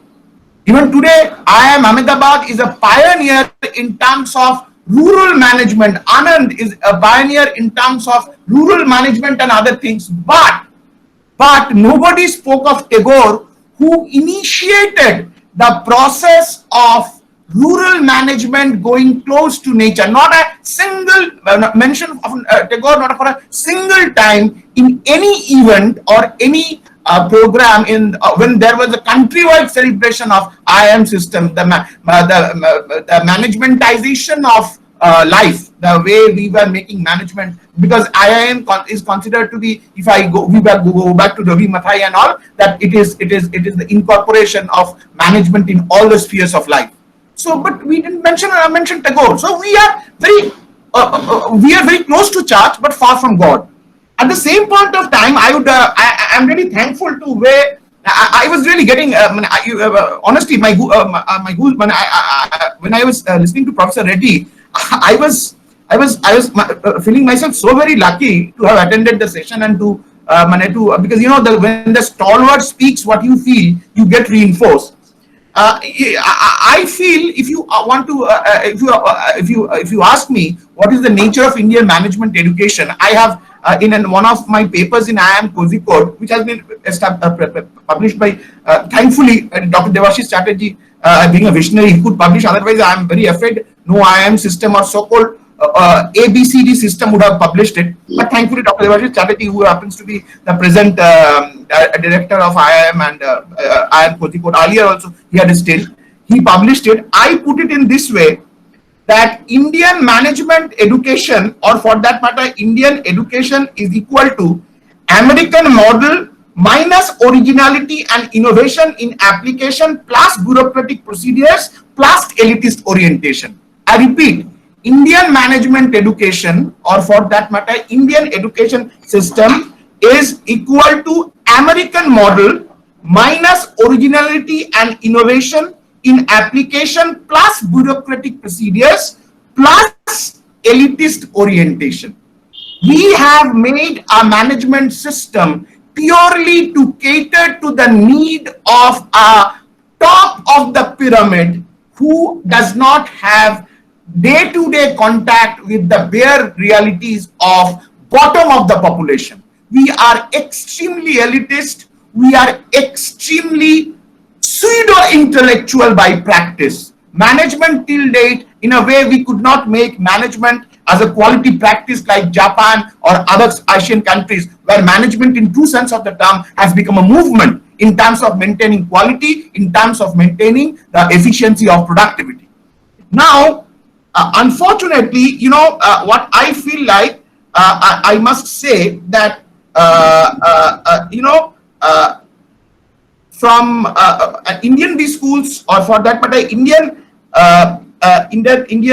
Indian academic institutions, as I say, are extremely so-called quote unquote, I have the privilege of meeting some of the best professors of the world, who, when the need be left professorship, went back to industry, worked as labor for the sake of research, and understood and collected data by working with the I can give the example of Professor Michael Buroy, who is considered to be one of the stalwarts in industrial sociology. He left his teaching profession in Europe and America, went to Brazil, Latin America, worked with the workers, collected the data, and then developed his theory. But unfortunately, we Indian professors are not like that. We are, quote unquote, maybe it is a Southeast Asian syndrome, a colonial hangover. We are more interested in dispensing knowledge and making statistical manipulation in AC rooms with the help of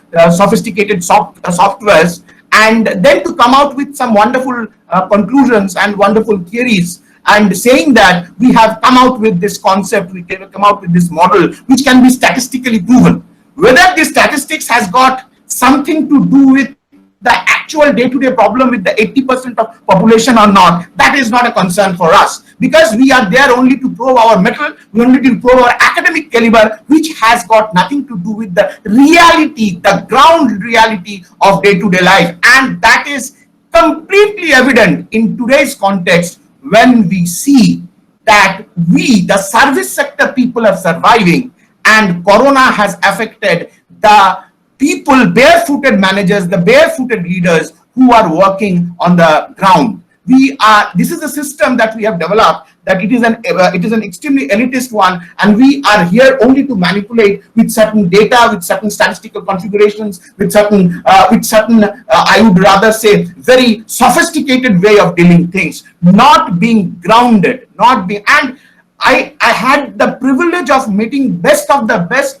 quality professors of quality management of Japan, who are considered to be the stalwarts in the field of quality management. I'm not naming them intentionally because they may not like it. Otherwise, like Professor Michael, because I had the full day interaction with Professor Michael Buroy. I had interviewed him, and it was published also. So therefore, in case of Professor Michael Buroy, I can name him. But in case of that that wonderful professor of Japan, whom I met with in an international conference organized by one of the best, one of the leading manufacturers of automobile in India. But when I said, sir, I would like to quote all what you have said, he said, don't quote me, but that is why I am not naming him. He clearly told, you people are only concerned about rank, position, bureaucracy, and the implications associated with it. You are not concerned about the quality of work. And since you had a colonial legacy of 200 years and you have a so-called feudality commanding over you, you cannot come out with this. For you, work is not important. For you, the most important aspect is the organization and in which position of organization you are in. So that was a very sweeping statement, but that got me shaken. That has given me the idea of what is the true reality of India as being seen by the experts of quality management. So, what I have seen in this regard, from Dabbawalas of Mumbai to Jaipur Fort to very latest Kumbh Mela, in all the very ground realities where management is practiced by ourselves in our own indigenous way, we have not highlighted it. Harvard had to come to India. The best business schools of US had to come to India and highlighted our best practices. How unfortunate it is that we are practicing, it is our own indigenous practice. But there is a saying in Bengali, that Chena Bamuner Poita Dorkarhan, it is like that. When it's if I translate it in English, that a person who is well acquainted in his trade, who does his trade very well, unfortunately he is maybe he does not require any introduction, but he is not treated well by the by his own acquaintance. I mean, in this way, the best practices of ours, for which we are globally famous, that is not being highlighted by ourselves. It takes Harvard, it takes the business schools of so-called big countries, big capitalist countries to come to our place and highlight them. So unfortunate. Finally, I would like to conclude by saying that in this corona-ridden, I was very carefully listening to Barrister Patwari. I really applaud the way he highlighted the point by way of distributing mobile phones and internet connections to the common student, irrespective of private and it is really something very wonderful initiative, and the way they have addressed the issue. Let us strive to for us such a mechanism where there will not be digital divide, where education will really be an awakening of soul, where we will not allow ourselves to be confined in the bureaucratic setup. It would be a really reawakening. It will be really a process of rekindling our thoughts and skills. And so far management education is concerned, let us try to develop Indian brands or indigenous brands of global managers, or in other words, a brand of Indian or indigenous managers who are of international standard, rather than the present practice of making global managers of Indian origin devoid of originality. So therefore, this is the way I look at the things. This is the way I understand. Maybe I may sound a bit skeptical, but this is the way I look into the things. Hope I could contribute in my little way in the deliberation. Thank you so very much for your patient hearing. Thank you, Arnava. It was absolutely enlightening, okay, from various aspects. To start with Sriniketan, okay, nature, farming, mobilizing natural resources, then finally the Indian models and Indian management education. Okay, as we rightly said, I think probably we can all have this discussion, take it forward in the MTC mails. Okay, a proper understanding of management education and Indian management ethos and pathos is the need of the hour. Okay, although we keep saying that we should come back from the west to the east, but on the ground reality is something different. And finally, management education is becoming more elitist and a job-oriented or a job-seeker kind of a situation.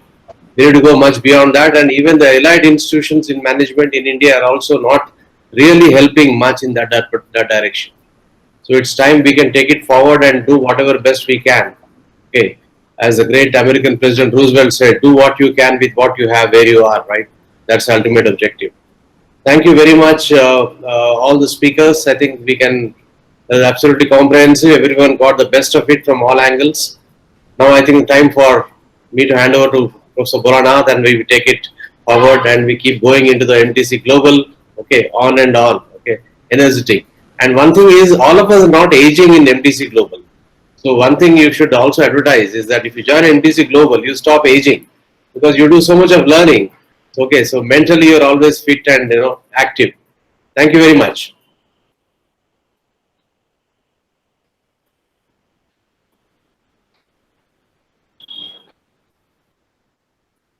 You unmute.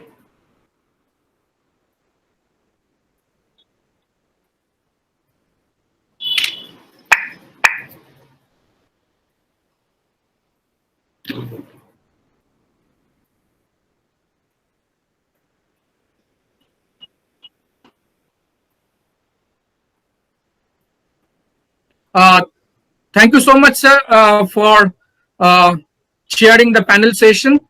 It has been a wonderful session with all the learned panel speakers. Dr. Nadia ma'am from WIND, Bangladesh, Professor Dr. Muhammad Mehboob Ali, and Dr. Arunabha Mukherjee from Kolkata.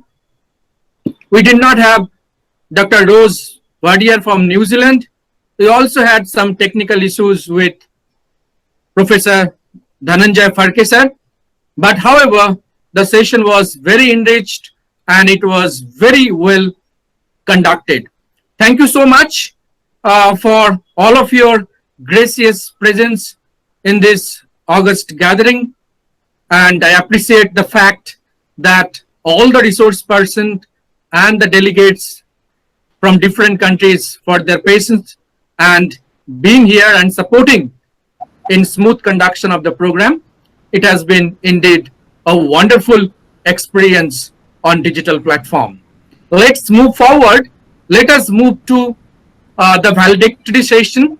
We are cutting it short because we know that engagement in online platform, we should not extend it too long. And many people, they have other commitments as they have communicated over WhatsApp. So that's wonderful communication as well. So cutting it short, every year we release one book from MTC Global, which is the edited book contributed by the authors across the world. And we try to keep the theme of the book in line with the theme of the Edu Summit, so that becomes complementary. And this book is free book.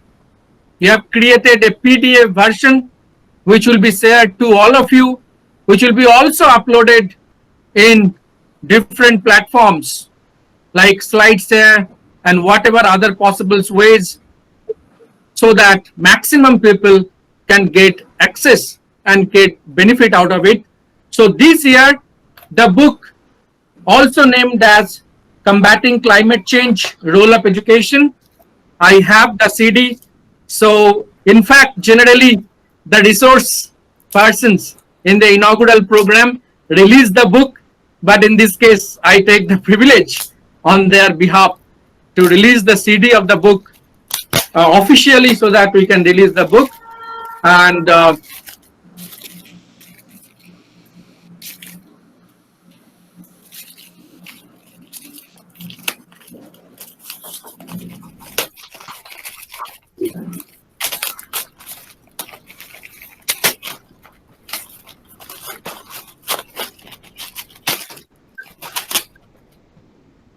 this is the CD of the book, Combating Climate Change, Roll-Up Education, contributed by 25 authors across the globe on different issues. And congratulations. Congratulations, sir. Thank you. Congratulations. Thank you, Ramesh sir, Akhilesh sir, and Arun Babu sir. Thank you all of you for your Congratulations. Congratulations, sir. Thank you, ma'am. Thank you, ma'am. Congratulations. Congratulations. Thank you, ma'am. Thank you all of your support. No, to continue. Congratulations to you, sir. Congratulations, sir. Yeah, on research and publication work. Congratulations. Thank you, Dr. Paramdeep Singh sir, who is also there. He is a medical practitioner, but regularly he shares knowledge, his wisdom with all of us, connecting medical thoughts. It's a great pleasure. Congratulations to you, sir. Thank you, Anandwan Jha from. Congratulations, sir. Thank you, sir. Thank you so much. So this copy will be sent to all of you. Thank you once again.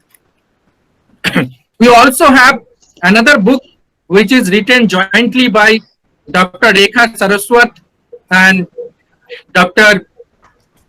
Narayan sir, Alumudi Narayan sir from Hyderabad. And we take the pleasure to release that same book also, because they both are MTC Global members for a long time. So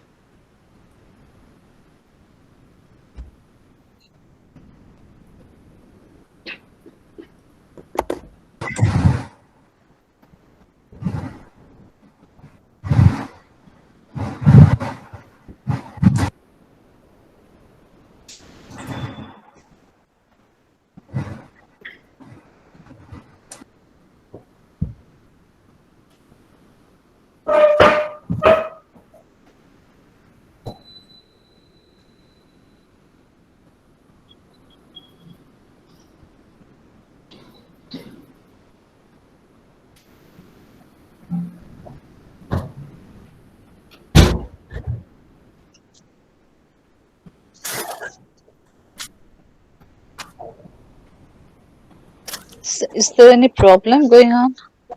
I think there is a connectivity problem. We have Professor Dotto is offline now.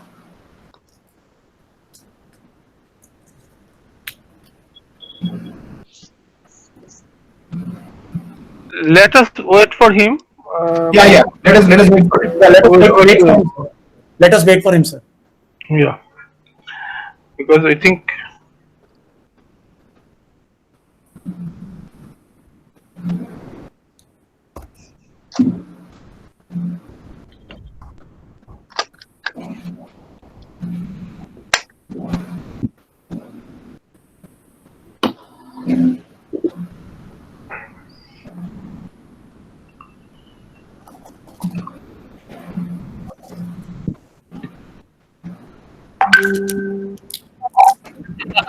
This was as okay. Good. Thank you, sir, for joining me. Airtel, Idea, and Reliance Jio. So in case one got disconnected, I can quickly switch over to the next network and come back. So there was the disconnection from one of the service provider. I quickly switched over to the next service provider so that we can continue the session. Thank you so much, ladies and gentlemen. So we are now in the award ceremony in the 10th World Edu Summit.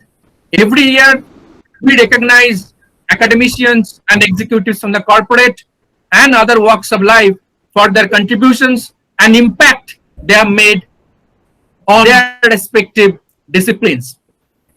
This has been a wonderful exercise since inception of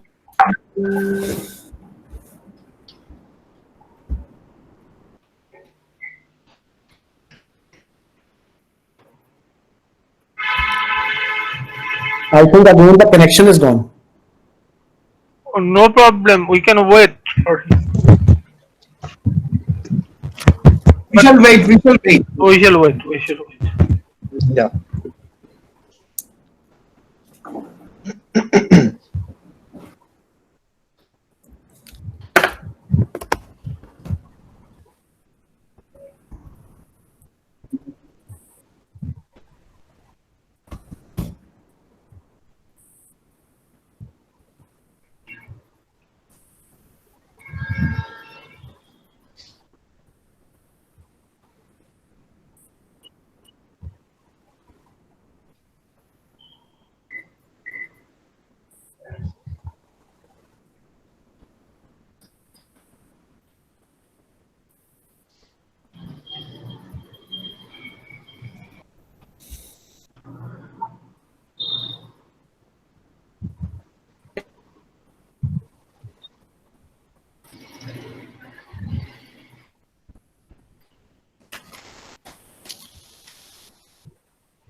Yes, sir. We are waiting for you, sir.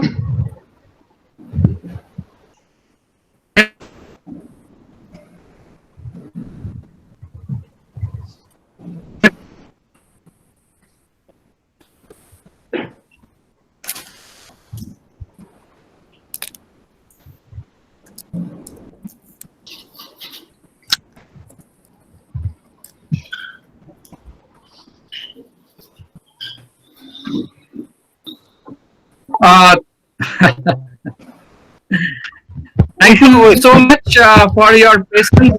Yeah, thank you so much. Thank you. I think I am audible now. Thank you. Yeah, Yes, thank you so much. yes, Thank you. it is So audible. every year, thank you so much. This was the temporary internet connection because we are conducting the program for a long time. And thank you for all of your patience for the valedictorian the award ceremony. Once again, I take immense pleasure on behalf of MTC Global Family to welcome all of you in the valedictory and the award ceremony of 10th World Edu Summit. Every year, we honors the people from different walks of life for their contributions, impact, and their performance. This year also we had received more than 5,000 nominations, and out of that, some of the nominees got selected by our central committee and are awarded with prestigious MTC Global Award for 2020. So big congratulations to all the awardees, and please give a big round of applause to all the awardees. And this is one way we can really appreciate and acknowledge the effort, the hard work, the commitment, the passion the people are putting in their own discipline. I think there is nothing like acknowledging the facts that people are really contributing and making strong impact in their respective field. So let's move forward. The first one is every year we get fellow membership award to very few people based on their performance. So this year the fellow membership award goes to Advocate Dr. Ruby Pritpal Singh Chatwal, the Free Legal Aid Council, RSA JG Pune. So big congratulations to Ruby Chatwal ma'am, who is there this morning. Yes, sir. Yes, sir. Yeah. Thank you, sir. ma'am. Thank you, ma'am. ma'am. Thank you, sir. Congratulations. Thank you so much. Congratulations. Thank you, ma'am. Happy congratulations. Thank you, ma'am. Now, the MTC Global Outstanding Contribution to Management Education 2020, the award goes to Dr. Deepak Tandon, Professor, International Management Institute, New Delhi, that is there with us since morning. Big congratulations to Dr. Deepak Tandon sir for his contribution Congratulations. in management education. Thank you so much, sir. Mr. Dhananjay Farke, former CSR Director in a Dutch MNC, Chairman Board of Studies, CCOM Steel University, and Atal Innovation Mentor, is presented the prestigious MTC Global Outstanding Mentor Award for his outstanding mentoring services to the startup ecosystem. Congratulations, Mr. Dhananjay Farke sir, for your contribution in startup ecosystem and Make in India initiative. It has been wonderful to have you in today's session.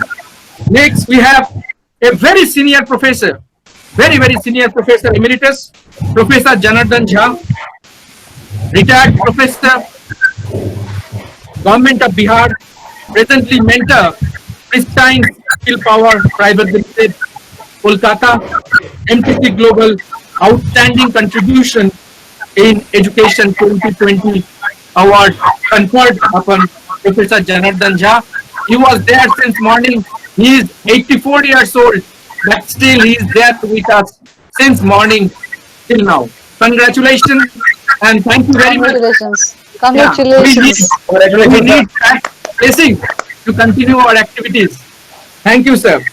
Next, FTC Global Outstanding Women Entrepreneur Award 2020 goes to Dr. Nadia Binte Amin ma'am, Thank President, Women Entrepreneur Network for Development Association, popularly known as WEND Bangladesh, who was also one of the panel speakers. Thank you. And Thank you, sir. shared Thank you. her wonderful thought on climate change and role of education. Thank you so much, ma'am, for your Thank you presence. so much. Yeah, we are honored. Thank you. We are honored to present you the award, and please continue your good work in the field of women entrepreneurship, gender equality, women empowerment. Thank you so much. Thank you. Thank you so much. Thank you, ma'am.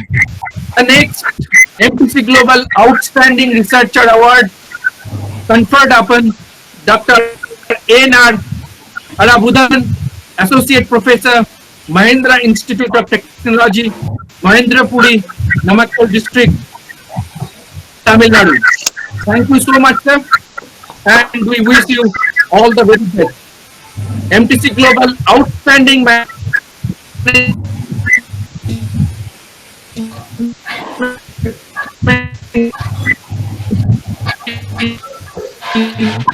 Sir, your voice is not audible. Your voice is not audible, sir. Dr. J. Ashok Tamil Nadu. Congratulations. Sir, your voice is not audible. MTC Global Outstanding Corporate Award, Professor Dr.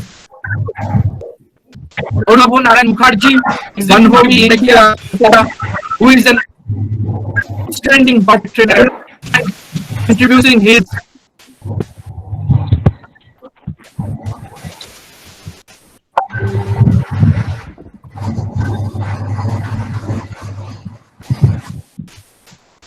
So the voice is not audible.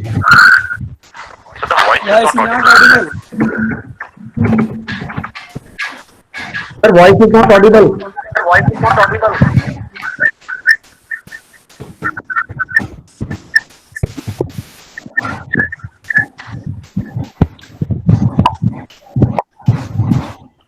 Maybe we all could switch off our microphones to save a bit of bandwidth. Yes. Not audible, sir. We should stop our microphone.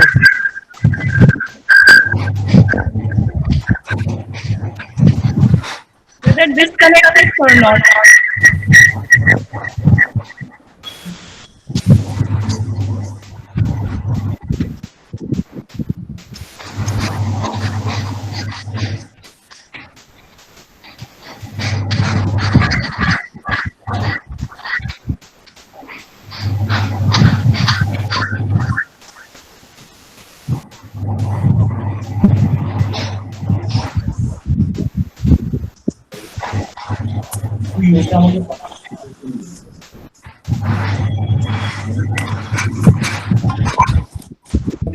ये पता है ये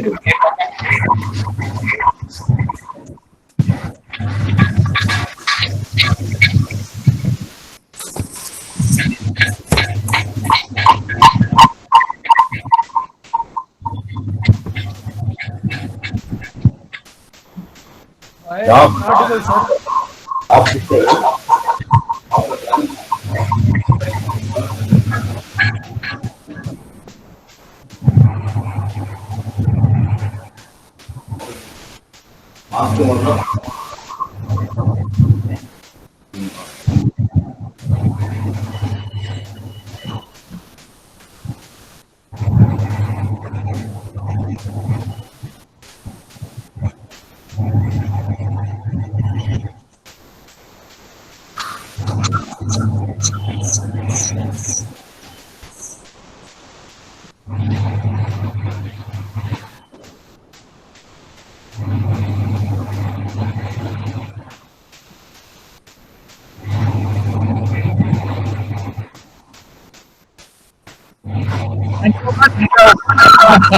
frequent internet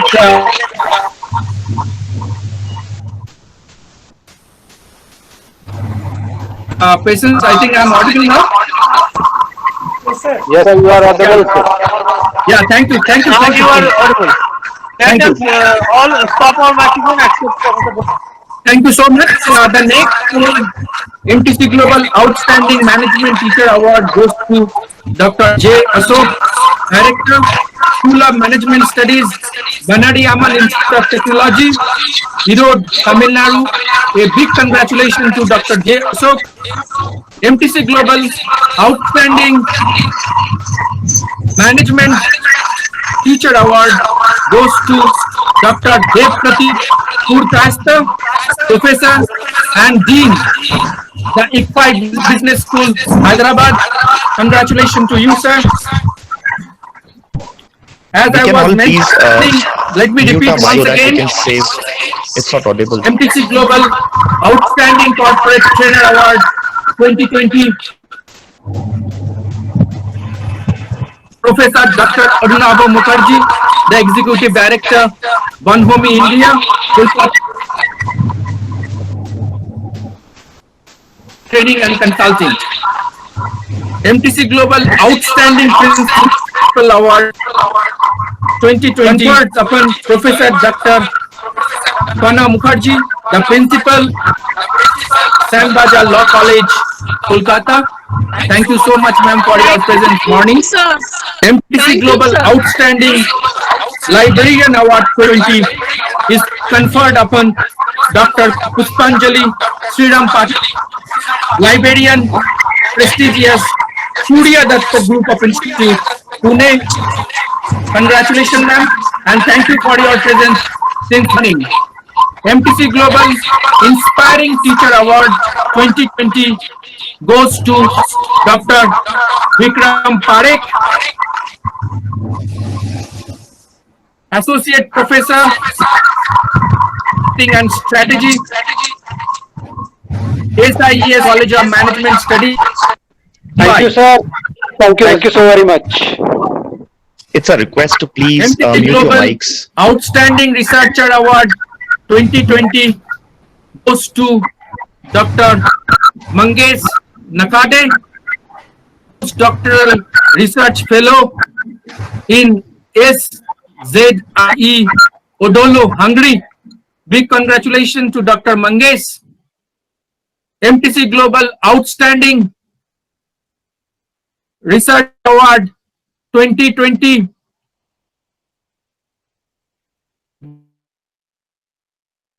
Devarun Chakraborty, Associate Professor, Symbiosis Institute of Business Management, Nagpur. MTC Global Outstanding Research Scholar Award 2020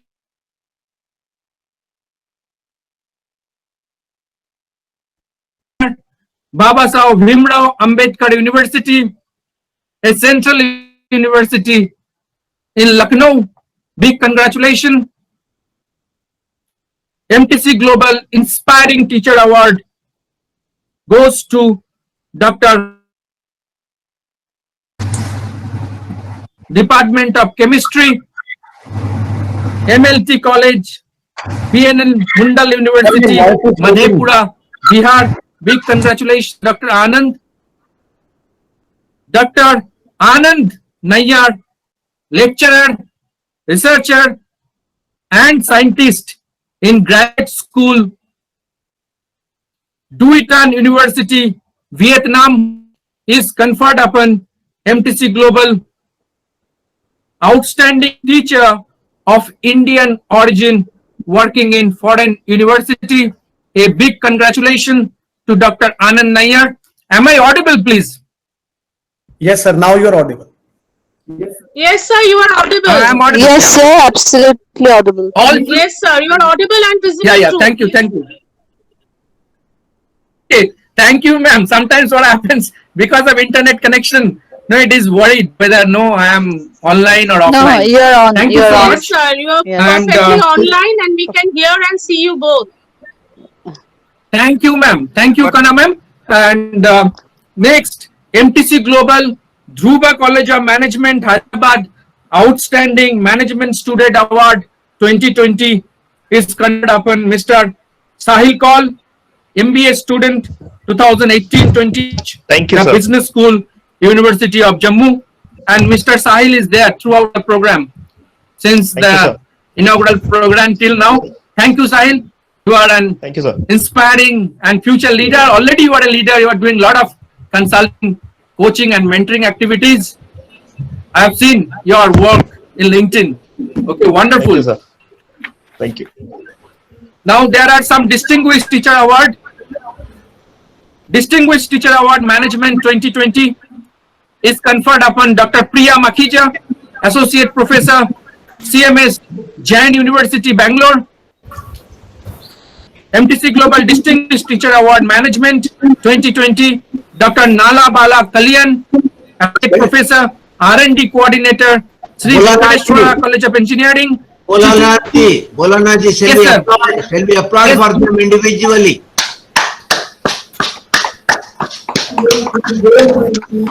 Please, as sir said, please give a big round of applause. I'll request all of you, please acknowledge their efforts, hard work, passion, dedication. And thank you so much, sir, for your advice. Next, MTC Global Distinguished Teacher Award English 2020 is conferred upon Dr. Arun Behera, Associate Professor in the Department of English Language and Literature, Sri Sathya Sai Institute of Higher Learning, deemed to be University, Bangalore. Please give a big round of applause. Thank you so much. Next, So is Sahil Global. You're not clapping. Sahil sir. Please, mic on and Thank clap. you, sir. Thanks a lot. Thank you, sir. Yeah, thank you so much. Param Singh Next, ji. we have MTC Global Distinguished Teacher Award Commerce. I am 77. Param Singh ji. Param Singh ji. How old are you? Next, we have MTC Global I'm Distinguished not Teacher old. Award Commerce 2020. I am Conferred upon Dr. R. You're 70 years young, sir. 77 young. Karpagavam 77 years young. Education, deemed to be 1943 born. Sir, please That's what. big round of let applause. us hear the name. Yeah, what I'll do, I'll just announce 5 names and we'll give 1 minute pause so that we can clap, so that it will be smooth. Okay, as sir advised, Pratap Reddy sir. Next is MTC Global Distinguished Teacher Award, Computer Science and Engineering, is conferred upon Dr. G.N. Vivekananda, Assistant Professor in the Department of Computer Science and Engineering, meets Madanpalli. His MTC name Global is, Distinguished Teacher Award, Management 2020. his name is Vivekananda. Vivekananda. Yes, sir. I'm Vivekananda speaking. Where is he? Let me see. Let me salute Vivekananda. Where is he? I'm here, sir. Am I visible, sir? I'm Vivekananda. I'm not able to see you, sir. Vivekananda. Can I quote from Vivekananda, sir? Hello, sir. I'm audible. Vinayam Vihina Vidyanashaya. Vivekananda says, an educated derelict is like an eagle flying high in the sky but having eyes on the prey on the ground. That is Vivekananda. I salute him. Where is he? Thank you, sir. Thank you, I'm sir. here, sir. Next, MTC Global Distinguished Teacher Award Management, Dr. C. Sundar, Dean, Faculty of Science and Humanities, SRM IST Chennai. A big congratulations to all of you. Moving forward with the announcement, MTC Global Distinguished Teacher Award Management 2020, Dr. M. Guruswamy, Sir and Head MBA, Brindaban College, Now I am able to see Bangalore. Vivekananda. Right. Hi, sir. MTC Global Distinguished Teacher Award Science 2020, Miss Rafat Nasir, St. Mary's Academy, Meerut. Thank you, ma'am, for your presence since morning. MTC Global Distinguished Teacher Award Management goes to Dr. Ranjit PV, Associate Professor, TMS Business School, Jain, deemed to be University, Bangalore, India.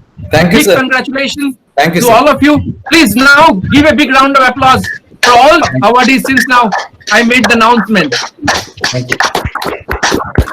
Thank you, sir, for your Moving forward, wonderful work. Akhilesh Shukla sahab, तालियां MTC मारिए. Global Distinguished Teacher Award Management goes to Dr. Chandan Medatwal, Assistant Professor, NIT University, Nimrana, Rajasthan. MTC Global Young Research Scholar Award, Mr. Subrato Chaudhary, Research Scholar, Wales University, Chennai. He is also with us since morning. All the awardees are present since morning with us, and thank you so much for all of your presence and patient hearing and bearing the internet and the technical problems. Thank you once again. MTC Global Distinguished Teacher Award Management 2020 is conferred upon Dr. Mamta Brahmat, Associate Professor, BK School of Business Management, Gujarat University. Big congratulations, ma'am. Next, MTC Global Distinguished Teacher Award Management 2020, Dr. A.R. Sanmuga Priya, Assistant Professor, SRM Institute of Science and Technology, Chennai. MTC Global Distinguished Teacher Award, Art, Science and Technology 2020, Professor Ankit and Assistant Professor and HOD, Animation Department, prestigious Surya Dutt Group of Institutions, Pune. MTC Global Distinguished Teacher Award, History 2020, goes to Dr. Priyanka Kadi, Assistant Professor, Department of History, Mithila Mohila College, Nagar, Ellen Mithila University, Kameshwar Nagar, Darbhanga, Bihar. Congratulations to all the awardees, and they all are there. Priyanka ma'am is also there, and I know you all are very much anxious for the valedictory and the award ceremony. Congratulations to all the awardees. All the awardees for their hard work and the passion and the contribution in their respective field. MTC Global Distinguished Teacher Award Hindi 2020 is conferred upon Dr. Chiluka Puspala ma'am, Assistant Professor, Mount Carmel College, Bangalore. MTC Global Distinguished Teacher Award Sociology 2020 is conferred upon Dr. Prasant Kumar Rasoon, Assistant Professor, Department of Sociology, DS Sanskrit College, Muzaffarpur, KS Darbhanga Sanskrit University, Darbhanga. MTC Global Distinguished School Teacher Award, Ms. Robert B. Beans, Teacher, Grade 1, Junior High School, Niang National High School, Division of Abra, Philippines, and Mr. Robert is there with us since morning. Big congratulations to all of you.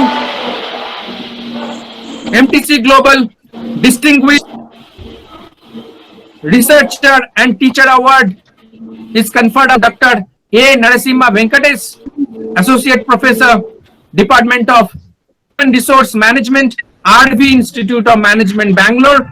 Big congratulations to you. He is also present since morning with us. MTC Global Distinguished Award 2020 is conferred upon Mr. Ardian D. Manjan, Associate Professor, Dr. Carlos Lanting College, Philippines.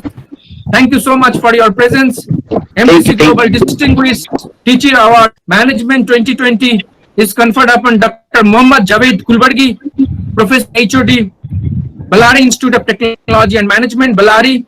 MTC Global Distinguished Teacher Award Management 2020 is conferred upon Mrs. Purabhi Datta, PGT CPSC English School Teacher, Raipur, Chhattisgarh. MTC Global Distinguished Teacher Award Political Science 2020 is conferred upon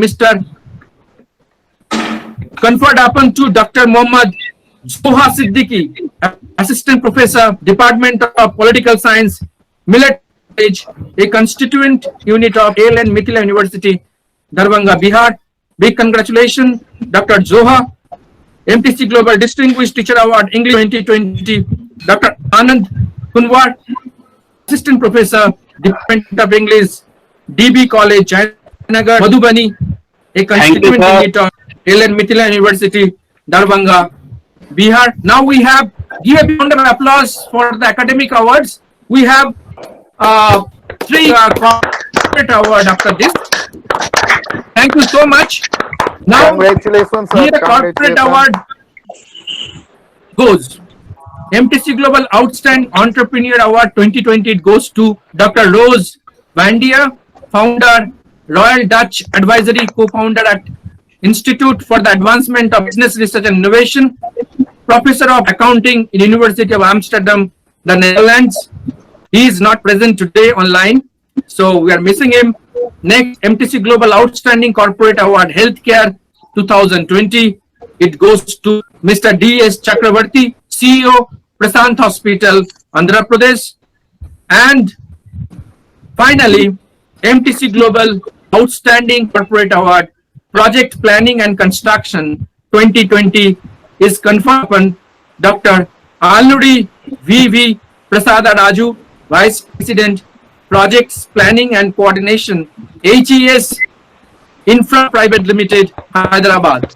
Thank you so much. Now, on behalf of MTC Global family, I extend my heartfelt thanks and gratitude to all the resource persons present for 10th World Edu Summit in the inaugural program as well as in the panel discussion and the valedictory program.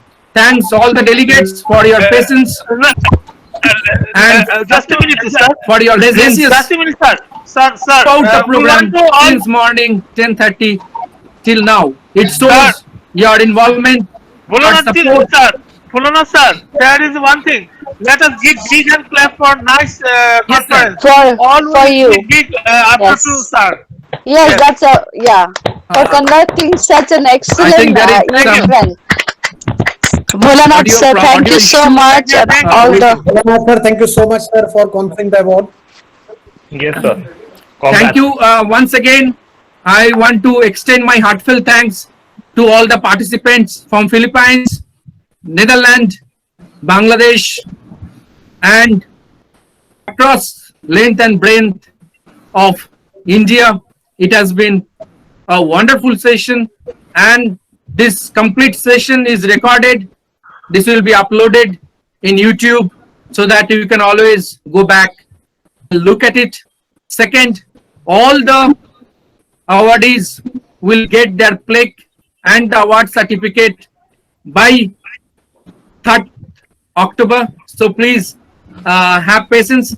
Things are ready. I'll send through courier, and definitely it will reach to all of you because we lost the opportunity to meet personally to all of you. Generally what we do it every year, and we are hoping that in 2021 possibly we can always get back and meet each other, and looking forward for 2021. Bholannath sir, most welcome to come to Vietnam. Let's organize the next. Thank you so much, sir. And Answer, thank you. So thank you, Dr. S. Pratap Reddy, sir, Dr. Prabhu Wadekar, Chairman MTC Global Advisory Board, Barrister Samim Haidar Patwari, sir, Dr. Sirajul Pradhan, Professor Muhammad Mehboob Ali, Dr. Nadia ma'am, and Dr. Param D. Singh, and all other esteemed delegates who are present. I'm sorry that I'm not able to take the names of all the people, but it has been a wonderful experience being on online platform and connect with each other. I can feel your presence in front of me. Thank you so much. So we'll have MTC anthem. We cannot play the national anthem because in that case we all have to stand in the online program. So purposely I have just which is a regular practice for all our program in the valedictory, and I thought of playing the MTC Global anthem, and with that we'll conclude the 10th World Edu Summit.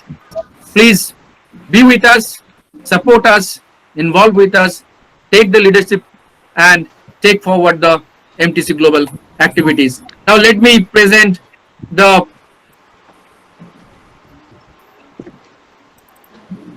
Sir, by the time you presented, since Reddy sir was not here, I would like to thank him and to all the resource persons for conferring upon this award to me. So thanks a lot, everyone, and thank you, everyone. Thank you, everyone. Thank you.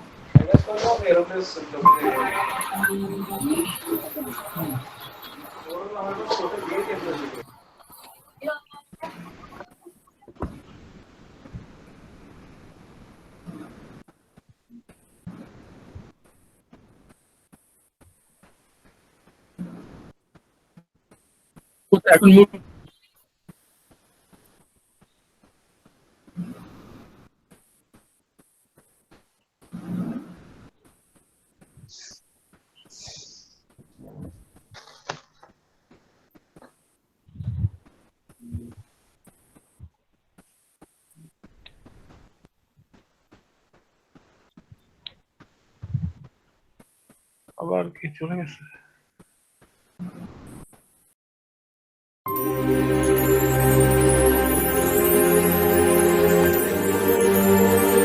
We are MTCians. We believe in the principle of share, care, and learn in line with our vision. Educate, empower, elevate. Join us, come on, join us